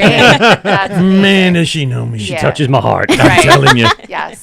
And that's an extra step when you do that. Yeah, that's love hell right yeah. Yeah, there. because that's not easy. Yeah. That's certainly not easy. No. Let's talk about the beer here, because you guys, third annual beer. Yes. Yes. Let's break this down a It little may bit. have gotten a little warm, Yeah, no, but it's- I Well, will let's crack one quick, pass it. so that way we don't lose out here on this. The whole process here from year one was to get your North Fork breweries, North Right. Fork here on Long Island, Yes. to come together. The women come together, all of which representing the breweries, and put something together. The first year, was it Fragile the first year, or was that second year? No, that was Lunar second. Ascent. Oh, Lunar was the first one, year. right? Yes. And then Fragile was Fragile Like last a Bomb was last was year. last year. Right. So this year, tell us the process of getting into this. Like, we're sitting down. We got a brand new year of. Listen here. We have a brand new year of something we're gonna have to brew. What goes into that? We have a meeting. What are we doing? Well, I think that we're at the point where we keep in contact with each other now throughout the entire year. Yeah. And we've become friends from the project. So, me, Michelle, and Katie make up the executive board, basically, of the project. So And Katie's And from. Katie's from Greenport. Greenport, yes, yeah. right. So We got to get Greenport on the show, by the way. We had this Yes. discussion a few weeks ago. I reached out to them. Maybe you guys can throw a line to Katie, but we were like, well, we had this discussion like Greenport. Really haven't seen much from them lately. Blah blah. yeah. And we realized, right, the algorithm. It's our algorithm. I remember that Yeah. conversation. Oh yeah, yeah, yeah. algorithms. I think you called in that day, right? Yes, Yeah, we because we were were right in talking the middle about of brackets. brewery bracketology, Yes. right? And we're like, how come we haven't seen much coming out? It's because our Instagram is telling us you don't need to see Fucking that. Right, Zuckerberg. exactly. Yeah. Exactly. But I mean, then we purposely started going through and looking through and going, wow, they got a lot of stuff going on. Right. So I got to get them on because that's one of the ones that it was on our bucket list from the very beginning. They've been around forever. Yeah. And one of the OGs on Long Island, I would say, along with a lot of them. So you guys come together, three of you come together and initially start the process? Right, exactly. I mean, we kind of always end up the previous year like, what would be great for next year? Yeah. And then we pick it up and start the ball rolling and, kind of decide the direction we want to go in. It's instrumental, the fact that Michelle has, such a strong vision and Katie has so much brewing experience being the cellar person at Greenport. Yep. And we all come together and kind of get the ball rolling and see what's possible, I mean, this year was definitely a little worrisome after 2 years of COVID. Yeah. We honestly didn't think it was going to happen, which is where Sarah comes in. Right. Sarah works for Long Island Safer Bars. And there were just a number of people that we had reached out to possibly sponsor the project this year. And Sarah had reached out to me about another project I have on the side, but just not ready for any type of partnership like that. And then I was like, oh, well, why not Lady Brewsters? Long Island Safer Bars basically sponsored the project for us this year. So we were able to kind of take that financial burden off of all the participating breweries. And through the sponsorship, every brewery is now able to make a profit on this beer, but then also donate a portion of the proceeds to the Retreat, a domestic violence organization. Yeah. That is also associated with Long Island Safer Bars, but Safer Bars is like government funded initiative where the Retreat is Private funded. they're Local obviously raising, not-for-profit. Yeah, not for profit. So you guys have a lot of this information on the side of the can. Maybe Sarah, you could tell us a little bit about Long Island Safer Bars Initiative. What's the idea behind it? What's the goal here? Yeah, so we work, it's really a Suffolk and Nassau initiative, but it's me and two part-time people. So we really are focused in Suffolk right now for the most part. But it is an initiative that focuses on creating and sustaining healthy nightlife, mainly sexual violence prevention. So I've kind of seeing what Michelle is doing. I knew Sheila was part of Lady Brewsters, and we had this extra funding to really focus on, what they call health equity. So how can we further, projects that are happening within the community that really focus on not only, preventing sexual violence and alcohol serving establishments in those communities, but also like who are they bringing to the table? So of course, like women in brewing, that's something that we want to lift up. So that's where I was like, hey, we have this. What do you think? And Michelle brought up, Lady Brewsters would be a great partnership, which I was like, absolutely 100%, let's do this.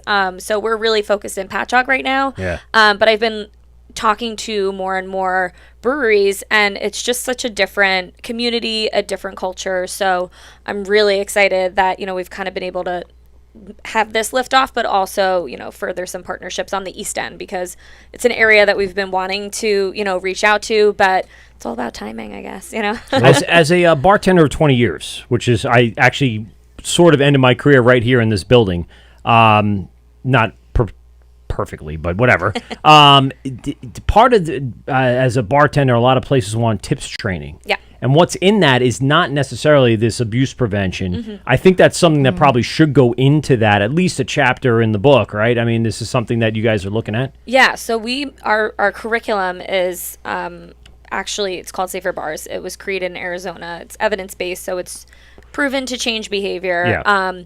But it mainly focuses on bystander intervention. So what are situations that you see? How can you handle them? And really, it's a community effort. So how can you work together, not just your establishment, but if an establishment down the street is trained, right? How are we all working together to shift the culture of communities? Yeah, because if you find that here, they're just going to go down the street and do exactly and exhibit the behavior they want to exhibit. Right? So how do we notice aggression? And it doesn't have to be outright violence, right. but things Small, here and there that things, we see, and I've bartended for many years too, things that I've seen, that if my coworker and I are not on the same page on what to do, it just kind of falls to the wayside. And especially, again, thinking about bartenders in the industry, brewers in the industry that are women, it's, a topic that hasn't really come up in the past, and now that it is being talked about, it is being addressed.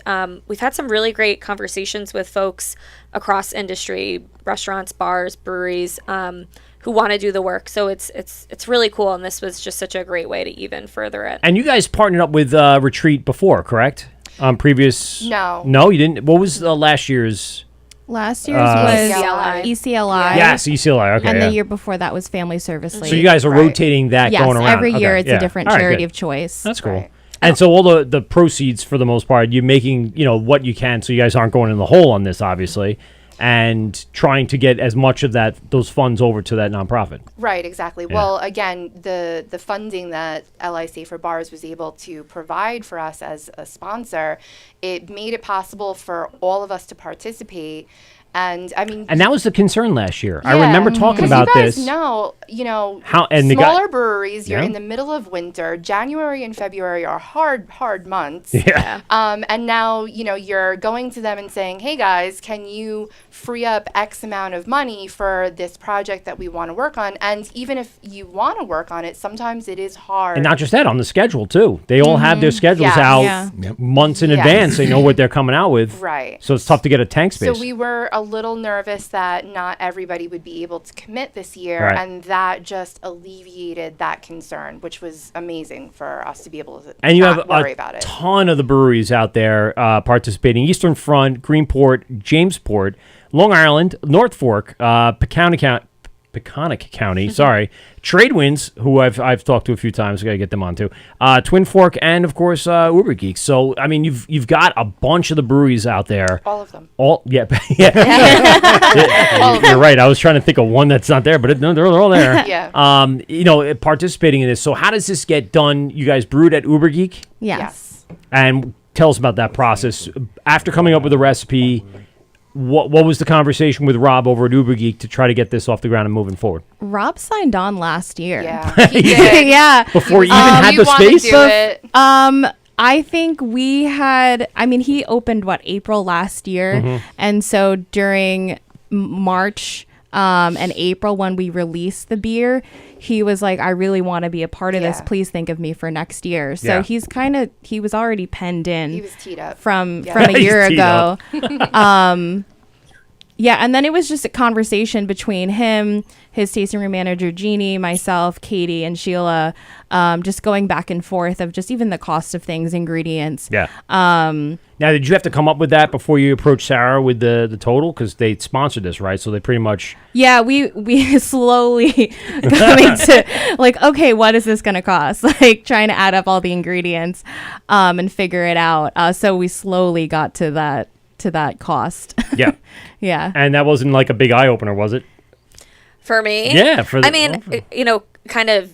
You knew what you were getting into is what I'm saying. Being in the industry. Well, we only had a certain allowed, amount of money that we could use. Right. So it kind of was what can we cover? What can't we cover? Because it is state money. So they have, restrictions on some things. So we were just kind of going back and forth and where can we fit this all in? But then on my end, I kind of had an idea because I've worked, not in craft brewing, but still in the industry for long enough to know, here's how it might look, which was great because my supervisor and my agency, they've never worked with partners like this. So they were a little how's this going to go? What is it going to look like? So I kept cool and we kind of worked out what we needed to before I went to them.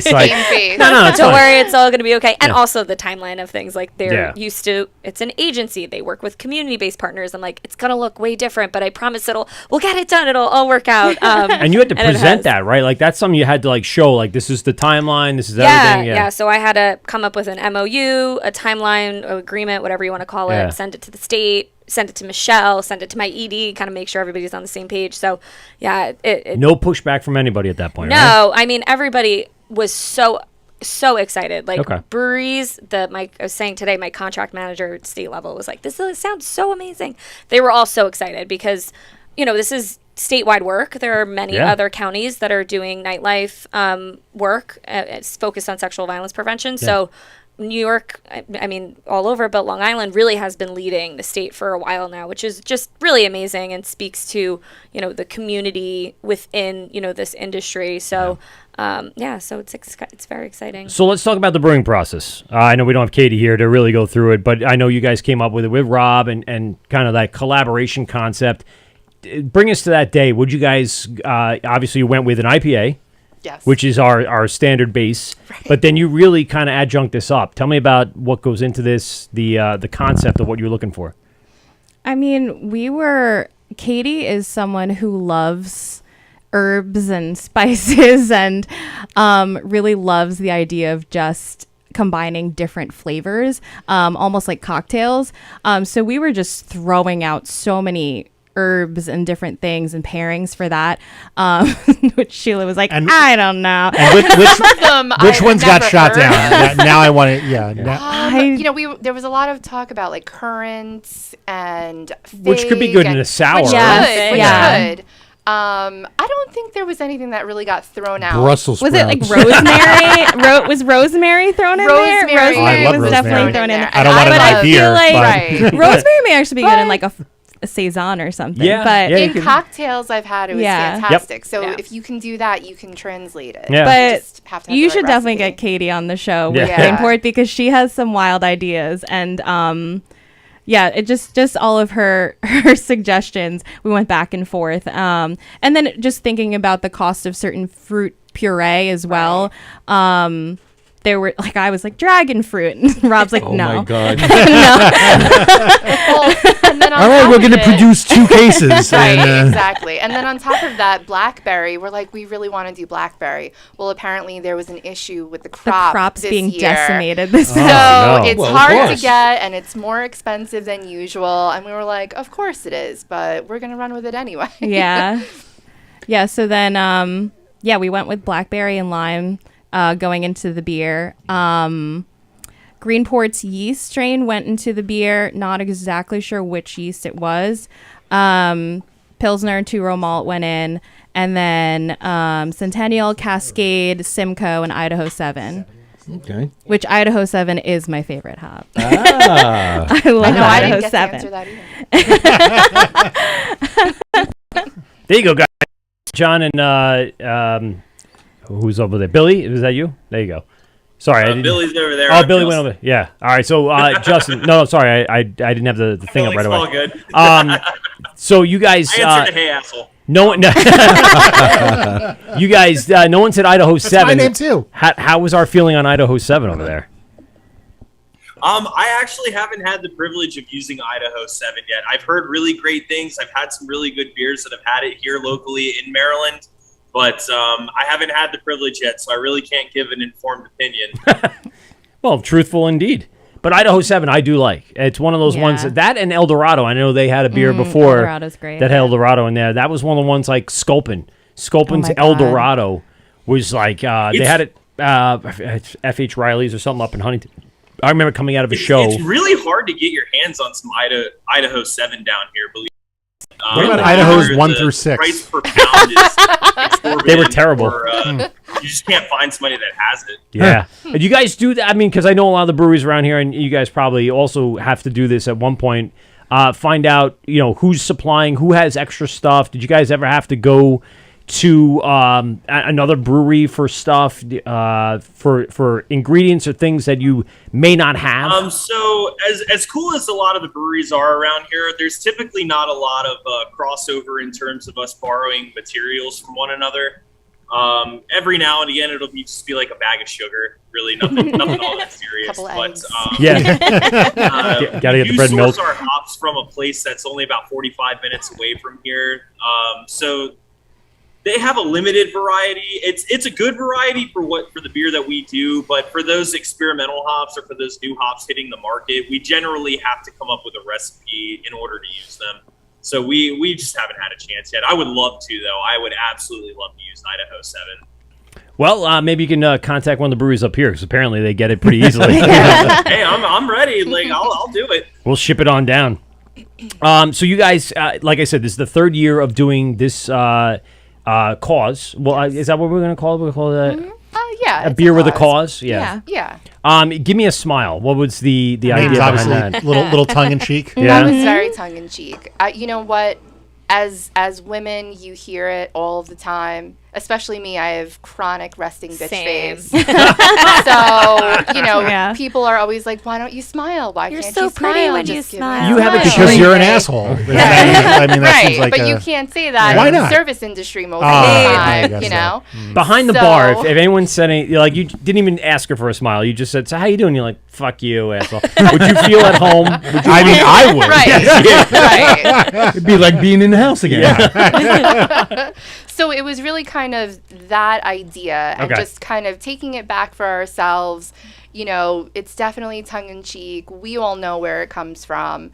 And it's funny because the only people that don't are random dudes that Yeah. are like, I don't get it. Yeah. Of course you don't get it. Yeah. Like, no one's been telling you your Speaks whole volumes. life Yeah. to smile, Yeah.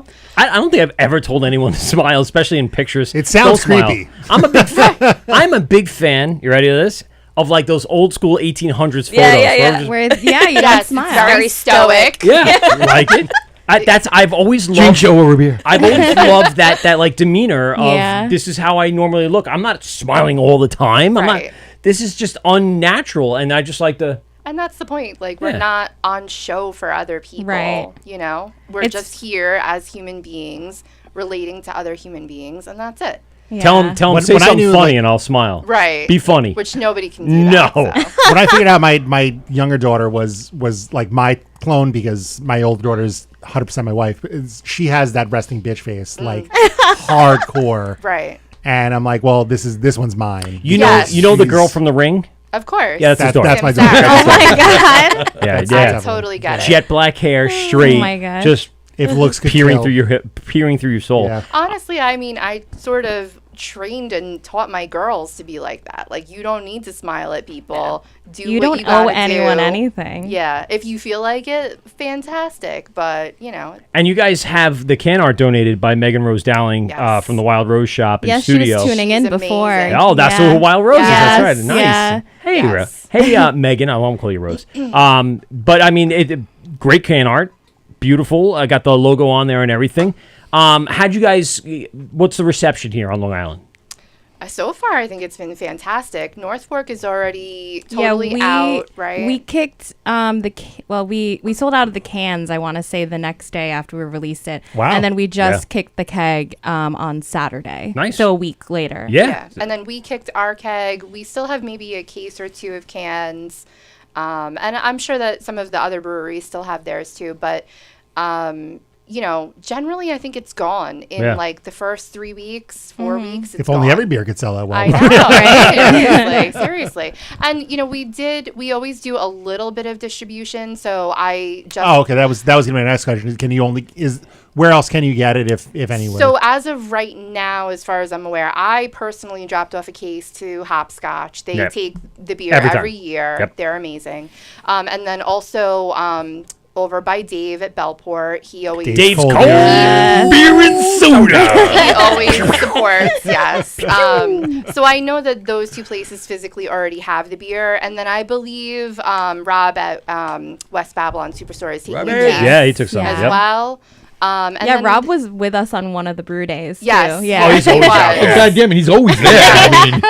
I mean, He did work one night, right? He was behind the sticks at one point. Yeah, I'm Yeah. like, so he's just kind of sleazy. You're here enough, dude. Just get behind the bar and start slinging some beers. That's what you have I know, to do. Rob Earn your Square. keep. There's Earn like your a keep. bromance going on there. Oh yeah, there's heavy bromance going on. He like I said, he invited us over to the opening of the Lindenhurst Superstore. That would be next Saturday, April 23rd or something like that. Yeah, it's pretty good. There's gonna be a bunch of the local breweries doing tastings out of there, so it'd be fun to see. I was gonna say something, but I forgot. Oh, a bunch of people on Instagram. Really quick, shout them out. Kraus in the house. We got Elliott Bay Brewing Company's checking in. My wife, Lucy Watkins, Dom Vino, Anthony from Farmingdale's checking in. Oh, Anthony from Anthony Farmingdale. from Farmingdale, how are you? How that guy is? Yeah, Happy Hogan, Bex Robinson, Jeff Sadin. Sadin Distilling, apple brandy that we had on. It was so good. Yeah. You got a whole bunch. Wow, people chat. I can't keep up. Bright Future Designs, Kim Halter, Bubbalebo. I don't know. I can't read so fast. That's my girl D. Oh, D. All right, D in the house. D. What's up, D? So let's talk a little bit about what I know you're already planning for next year. Look at it. She doesn't want to give it up. She's like, no. What are the wheels It's spinning? like on lockdown. We will talk after the show. No, but what is? Are we going to do an IPA again? It's gotta be- $5 says Anthony from It's got to Farmingdale. be Anthony from Calling Farmingdale. it. He's calling it. It's the Word with Mike Pete and Steve GovsRadio.com. Who's on the phone? Hi, it's Anthony from Farmingdale. Anthony from Farmingdale. How are you, sir? What's going on? I'm doing great. I have to say, after listening to this show for the last 3 years, Yeah. it took you 5 years. fucking 3 years to finally get 3 beautiful hotties in there. Yes, we do have women, but we've had women before, so it's not the first time. Always just reading It's the our temperature third of the time on room. the I was show. talking about- I It's was our talking third about- time on the show. Yeah, Yeah. really. And we've had them on the Zoom. They were on the Zoom with us in the Yes, lockdown. last year, yep. I was talking about you, Pete and Steve. I knew it was coming. I knew it was coming. Well done, sir. Touche, sir. Quick shout out to Pete from the Wort with Mike and Pete and Steve as being the only person to show up to my little party in Farmingdale. Not you, Michael, and not you, Steve Pomitsky. Steve was dead with COVID. I so he had an died from excuse. COVID, so I really couldn't go. Yeah, apparently I You had didn't ordered- show up to my funeral. we got the Brewers. We got John and Billy and Justin down in Seven Locks in Maryland, Rockville, Maryland. Do you have any questions for them, sir? Yes, are you guys rooting for the Baltimore Orioles this year? Are they there? Sorry, I had a little trouble hearing. Yeah, it is hard to see him. He said he was asked, "You guys are rooting. Are you Orioles fans?" No, I am an Atlanta Braves fan. Atlanta Braves fan. Our Okay. taproom manager is a diehard Orioles fan. Okay. He wears the shirt all the time. Yeah, how far is their brewery We have at least some Camden Yards? Yeah, how far is the brewery from Camden? From Camden, it's about 45 minutes. 45 minutes. All right, there you go. Workable. Oh, we're gonna go visit. We're going down there in a couple of months, so we'll go visit. There you go. Make sure you Come on, send me come that by. name. Yeah. Who's in the studio with you, Michael? In the studio tonight is the Work with Mike, Pete, and Steve. As you know, we have Michelle, we have Sheila, and we have Sarah from the Lady Brewsters. Those are the people we were just talking to a minute ago. You've been tuning in all night. I would assume that you should know this by now, but that's okay. Oh yes, I've been on all night since you first came on at 8 o'clock. I remember everything. Yeah, in the last 3 years. Yes. Listen, I couldn't make the show, sir, because we had something going on, and I didn't have child care at the moment. So children first at this point. Well, listen, you guys are doing a great job. It's great to see the ladies in there, and keep up the good work. The Work with Mike and Pete and Steve. Where hashtag Pete's the talent. Yeah, thank you very much, sir. Goodbye. He's so defeated. He's like, all right, goodbye. I didn't perform Anthony as well. from Bormondale. Yeah, Anthony from Bormondale. Thanks, buddy, for calling in. I want to kind of I want to squeeze what you guys are doing. I want to know. I got to know something. Give me something about what could be the idea for next Is year. it a beer? Well, next year? are you going to work with Sarah again for next year? Do you already know that? Does she know that? We don't know that. We haven't gotten to that point of the planning yet. It's kind of, I would love to. I mean, because it was really a match made in heaven as far as I'm concerned. Honestly, the way that the entire project kind of played out this year was so smooth, so nice. Everything seemed to just fall into place. Yeah. Not that there wasn't a lot of hard work, because there was. But everything just seemed to tie together so nicely. I think also once we got the confirmation of the sponsorship, that's when we were like, okay, We can we breathe. gotta move Right. Now really we gotta, quickly. Or did you go, oh shit, now we actually got to do something? Well, yeah, Yes, yes. yeah. Because then again, it comes down to that timeline. Okay, now we have to get it on the schedule. Do we have enough time in between this and that? And when is the canning day? When is the release party? When are we releasing There's it? so many logistics Yeah. to work through. Yes. Do you ever want to open your own?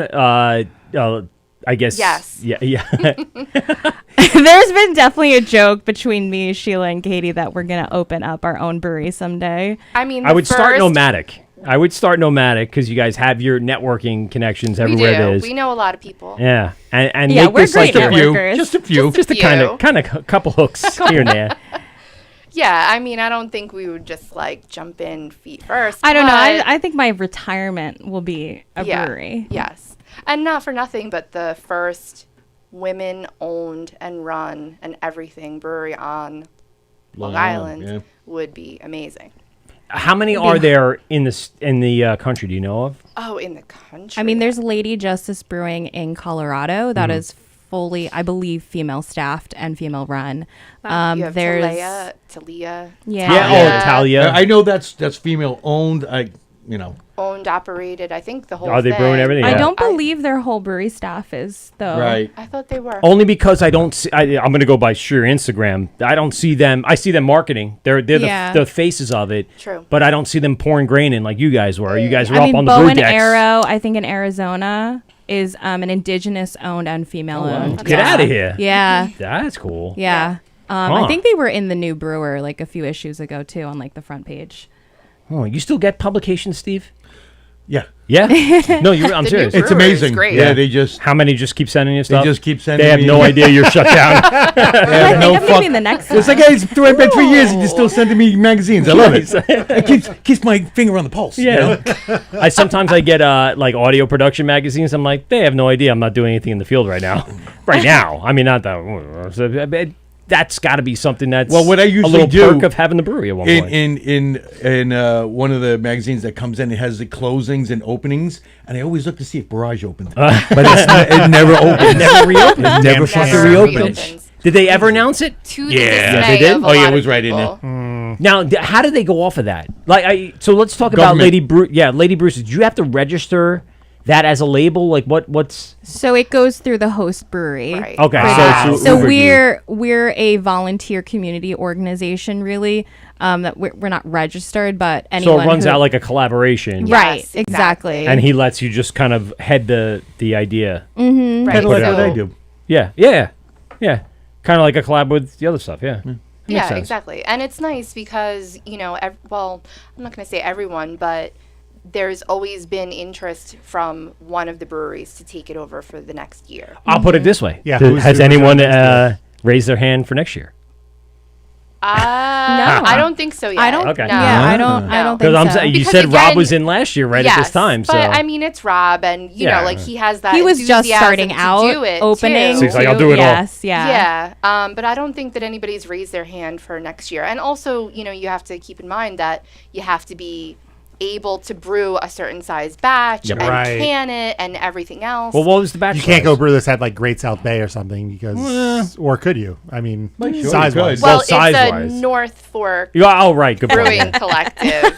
So I'm going to say no, we're not going to be brewing it there. Maybe Steve will throw in some for Jamie, and you could do it at Pecanic. Yeah, Pecanic. Pecanic. Pecanic. Yeah, you can't say that today, can you? I don't know what it is about it. It's like a mental block today. Pecaconic. No, I didn't say it like that. I said Pecanic, like I'm Pecanic. from the Boston area. Baston. Yeah. Would you guys? Doesn't matter where you brew it, right? At this point, I mean, I think it's it whoever's depends volunteering. on who has the capability of the batch size that we want. Yeah. So what was the batch size? how on this big- one? 15 barrels. Okay. Yeah. All right. Yeah. Maybe down 7 locks. And They got a honestly, 15. like 15 bright. I wouldn't mind scaling up a little bit, even. Yeah. Because I mean, it goes. You sold. Like I was gonna say you that. sold out of it pretty It quickly. goes Greenport, so if you're fast. listening. Yeah. I mean, that would be a big one because Yeah. they got a huge facility at Yeah. this point, right? I mean that. But Kitty's just got to work her magic. She can do it. I mean, also we've talked about potentially expanding to the entire East End as well. Yeah. Considering both North Fork and South Fork. Well, now you got West Hampton out there, and you got what's the other one? Moriches. Yep. You got Long Island Farm. Long Island Farm. Yeah. Montauk. What's the new one coming into Sag Harbor? Kid Squid. Oh, Kid Squid in yeah. Sag Harbor. I mean, they're not open I yet, haven't but- heard of this one yet. Some industry insider information here. Yes. Who is this? Well, so I believe the current owner's name is Rory. Okay. Oh, we got Springs too. I forgot about Springs. Springs too. Yeah. Yes. Yeah. But they're contracting as well. So. Well, yes. So Kid Squid is contracting with someone that we might know. Okay. As of right now. Long Island. I'm going with Long Island. But I believe that they're looking to open very soon. So that's promising. They're going to have a brick and mortar in Yes. Sag Harbor. Yes. Huh. Yeah. Yeah. Crazy. Right. Keith Hernandez will have somewhere to drink now. Well, hey, That's where he's from. You just leave him alone. Well, the mustache has got to have some froth on it. Love that Got some man. foam Love on that there. man. He is. Number 17. Keith Hernandez. He's getting his number retired. Yes, he is. Anyone have an update on the score tonight? They got canceled. Rained out? It was rained Oh, out. balls. So did the Yankee game, too. They did it early. Yeah. Well, I guarantee when we leave here, we're going to run into what amounts to a tsunami. I know. I did heard. Hear that. It'll be Yeah. a rough drive home. Speaking of okay. Kid Squid, I don't know what this beer is, but this Beaver Moon, like I don't care what that They beer have is. I want really it. interesting, cool And branding. like hornets on the background? What is that? I don't No, know. it's like a repeating pattern. Of So a squid, actually, yeah. one of our brewers was a part of. The guy from Shelter Island? Yes. Yes. Yeah. You know what? I thought I saw something like that. Yes. Okay, I'm connecting Oh, dots. didn't they? He did a moon. Yeah. Yeah, I'm yeah, connecting yeah, dots. Yeah, that's Right. right. Beaver But Moon. you know, things It's always not the same guy, change. though. I mean, he's this kind like of semi-rabid, very angry beaver and coming you know out of what? the semi-rabid. Yes. Like that's again. I don't care what it is. I want to drink that. Right. Right. John, Justin, and Billy, you guys have rabid beavers down there? They're like, what? No. That's the appropriate. Yeah, and you know what? He doesn't want to touch that. No. Yeah.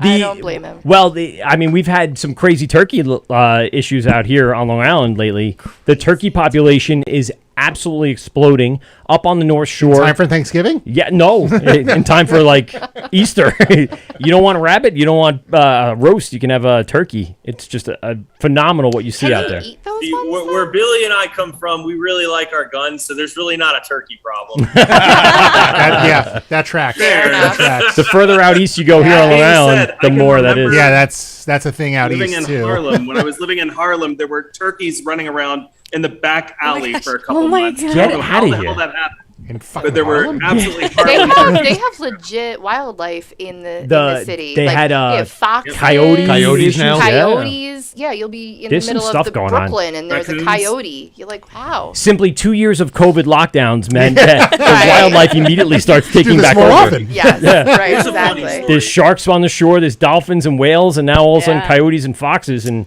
turkeys running wild. Crazy. I mean, I think the sharks and the whales have always been there, but Yeah, we just don't see them as much. Really? You had to go there, huh? Gentlemen, I want to give you an opportunity to kind of give, I know we talked a little bit about what the future holds, but give me a little breakdown of exactly what's on the schedule for the upcoming weeks, and follow it up by talking a little bit about the contacts and ways people can get in touch with you, and tell us a little bit about the brewery and the hours and everything else. for us. Yeah. Oh, all right. I mean, I did use the word gentleman, and I can see how you can get confused. Yeah, that's obvious. I can tell you as far as tap room goes, tap room is open Tuesday through Sunday. Monday's the only day that we shut down, which is largely a huge cleaning and housekeeping day for the production staff back Yeah, here. it's also like a brewer's night, right? Monday's like the brewer's night where you get to go out and you get to do stuff. I noticed that a little more I and mean, more. honestly, nobody would ever walk in here on a Monday anyway. It's just not a day that people go out. So Tuesday through Sunday, we have trivia every Thursday night. We have live music every Saturday night. John hosts a open mic night the first Wednesday of every month, and it's usually extremely exciting and bizarre and a lot of fun. Bizarre. Yeah. I mean, no, it's a good bizarre. Bizarre. Like it's like all over the map. It's fantastic. Depends on which slam poet shows up. Yes, there are Awesome. slam poetry. Like it. Slam And poetry. we are actually starting this summer on Sundays or Saturdays. We have to look at our schedule, but we're also doing a Brew with Seven Locks Day, where you can come in and homebrew fun. with John and Billy and myself. That's pretty That's cool. pretty cool. Yeah. Yeah, so it's a lot of fun. We come in. I imagine those slots the will fill up pretty idea is that fast. People will come in and drink some beer and bring their own recipes. Maybe we can help them. Maybe they, figure out something on their own. And it's just a fun afternoon for everybody to come drink and hang out. Until you have to yell at somebody for putting like currants in the beer. Don't you put those currants in there. Yeah. People are going to do what they're going to do. It's their beer. It's not a... Do you guys end up putting that on tap? Do you we're guys all over like Instagram and everything else. You Do can you- find us on all the regular spots. 7 Locks Brewing, the number 7, not the word. So do you guys let them distribute that themselves? They take that away for themselves, or do you guys have it in the tap room? What's the end result of the Brew with the Brewers Day? Oh, that's he wants to know what the end result of the Brewers Day is going to be. Oh, have we thought through that far?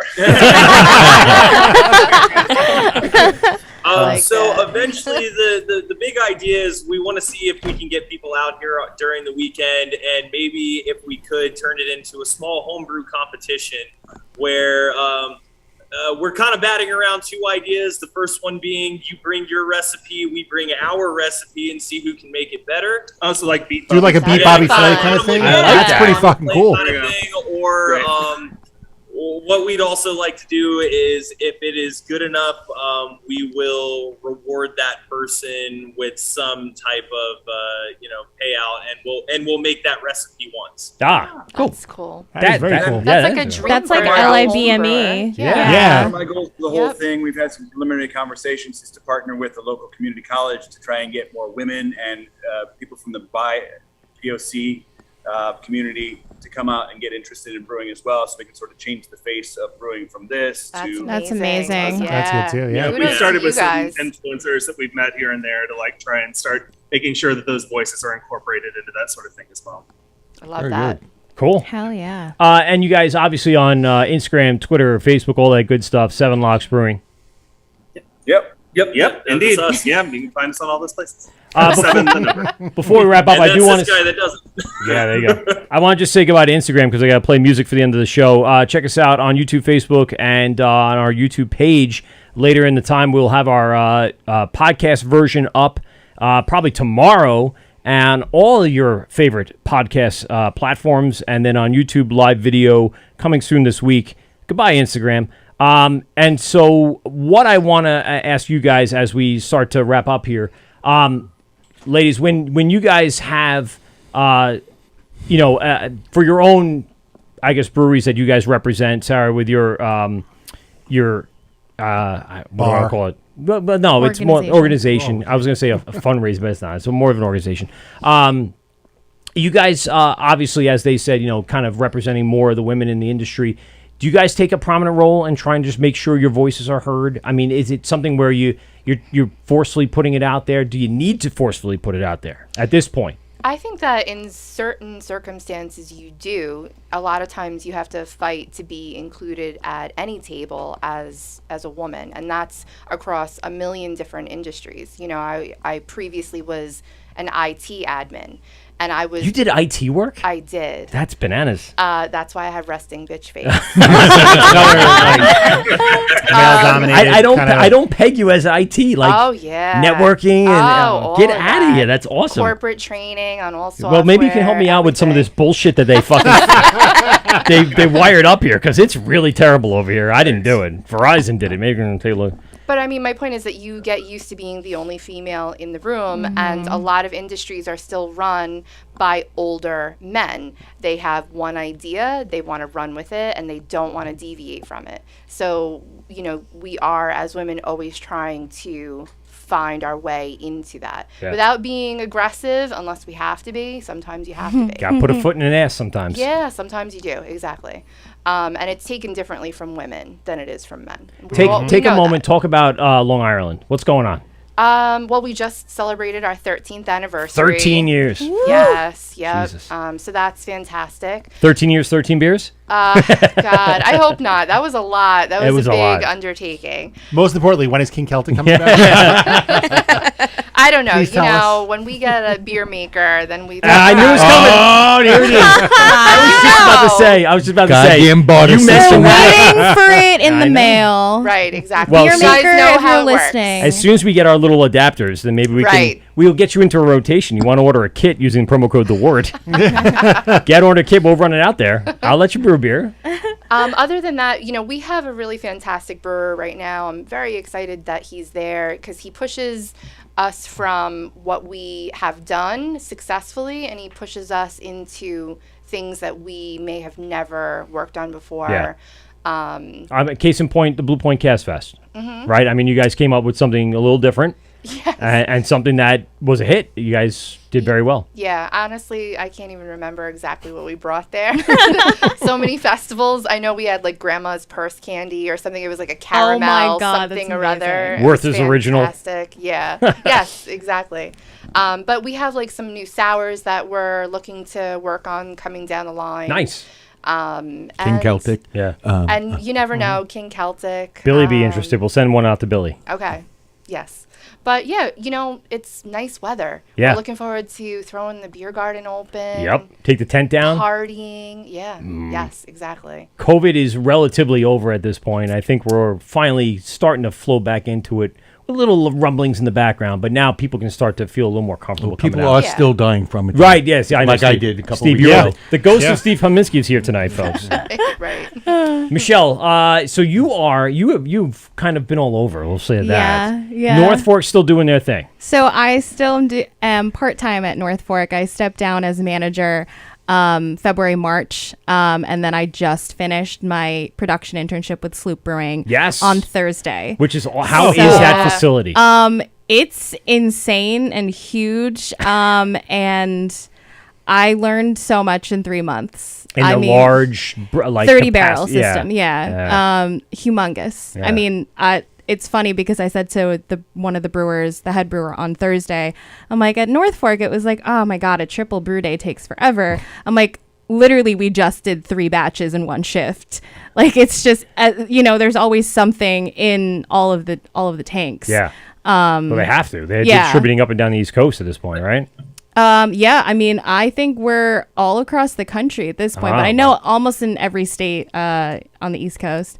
But yeah, finished that up on Thursday, and that was Thursday was the scariest one because they're like, you're gonna run the brew day. It's like, what? Damn it! They're like, we're gonna be right here, but was that your final exam? Yeah, I mean, like, obviously I still need it. They're like, wrong valve. And I was like, okay, as long as I don't fuck up the beer. You got a little tri-clamp in your back pocket. You're like, right. You need this. No, it was definitely an awesome experience. They have a diversity and inclusion committee making sure that people from marginalized groups, women, people of color, the LGBTQ community are getting into the industry and not feeling like they're limited. Right. And everyone from Sloop was just phenomenal to work with. I had a few weeks in the packaging department, in the cellar, in the brew house, and their lab. Wow. So learned so. I mean, just observing and watching is just everything. It was just crazy. I mean, I have so much information that I don't even know where it went. Your RAM is full at this point. Yeah, exactly. Ian is a scientist in of itself. We've always said that. I mean, for what you had there, probably bringing a little more information in than normal. People would come in and say, "Oh, yeah, you kind of probably understood a little more of what's going on." I did not have a full understanding of what went into testing the beer, just in, DO levels in cans, the yeast viability, cell counts, just even testing as the beer's fermenting, all the readings that you do. I just had no understanding of it until I worked at Sloop. Yeah. What's the end goal here? Were you looking to kind of move up in the industry, or? So it's kind of up in the open at the moment. I did interview at a brewery in Charlotte, North Carolina. Which that one? will not. Which one? We want all the answers. I mean, it's not finalized. Is it a prominent brewery in North Carolina? Yes. Okay. Resident Culture in Charlotte. There you go. Resident Culture. Yeah. They're phenomenal. They're just amazing people over there. I visited there last year, but we'll see. It's up in the air. They're finishing out their second production facility at the end of the year, so that's up in the air. But cool. I'm trying to put feelers out there and ultimately work for a brewery that offers 401k and benefits. The long term. Yeah. Welcome to adulthood. Right. Yeah. Sarah, something for the organization. What's the ongoing processes? What are you guys working on right now? Yeah, so the retreat serves all of Suffolk County. They kind of do more direct service work. They have their shelter. Well, we have our shelter on Long Island that serves families of domestic violence who are survivors. My work is a little different. I'm with the retreat, but I am Long Island Safer Bars. I run that. So right now, we're continuing in Patchogue. They're doing really great work over there. We just trained Blue Point Brewery. They were phenomenal. Nice. They've been really supportive. We did like an International Women's Day event that Sheila came by to, which was really cool. And really it's, just furthering these community partnerships. I'm, running Long Island Safer Bars, but really it's the communities that are driving the work. So folks like Michelle and Sheila who see this and say, hey, this looks great, let's partner together. I come with, some things that we want to do as an initiative to, kind of really organize healthier, safer communities in nightlife, brewing industries, wherever. But it's really my community members that I'm working with, the partnerships that take it to the next level. So really just continuing that work, guiding that. The East End, I'm like super excited to get out there. It's really awesome. And then looking at Nassau too, that's like our next area, Farmingdale. We were kind of rolling out some stuff and then COVID just really screwed up everything. So it's really getting those relationships back on track. Yeah, and just tying the communities together. Yeah. That's really just getting stronger communities going. I would love to see like more of a Long Island wide collaborative for this work. Conversations and training like Sloop Brewing's doing with diversity, equity, inclusion, bringing more women to the table, BIPOC, LGBTQ, like that's the work that we've been pushing along, trying to get extra funding with, like we were able to do with Lady Brewsters. If we can continue that and get more folks, having these conversations, women and men. I mean, men as allies is like one of the biggest protective factors for all this stuff. Mm-hmm. So if we can bring all those people to the table and just kind of continue these conversations. And the goal is to just get good beer out there, right? I mean, in the end, that's what we want, and anyone good can beer, do it. Good people. Yeah. Right. Right. Maybe we should call it Don't Be a Dick. How about that? Just don't be a dick. Does That's that easy. exist? Yeah. Well, it depends.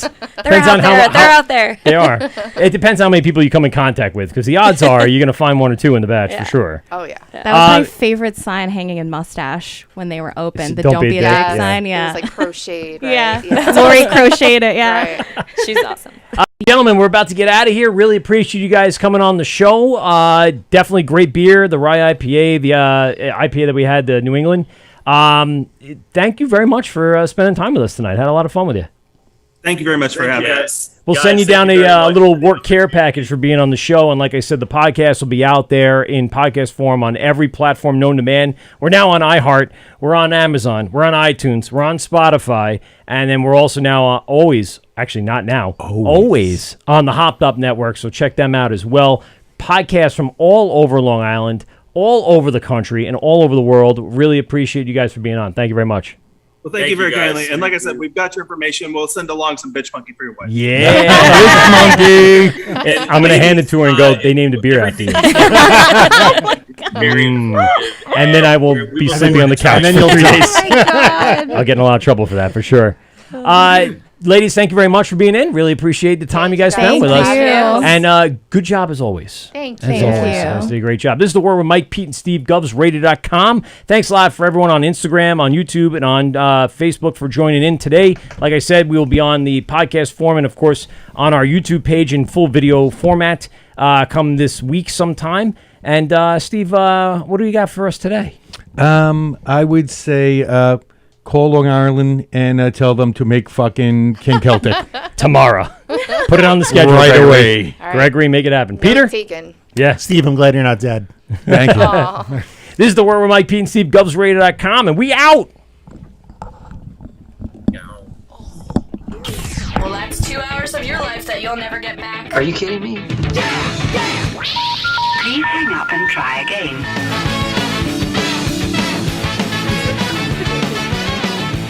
This has been The Wort on Govs Radio. I hope you're drunk enough. Guys, go pee. Jesus Christ. Yes, you can go.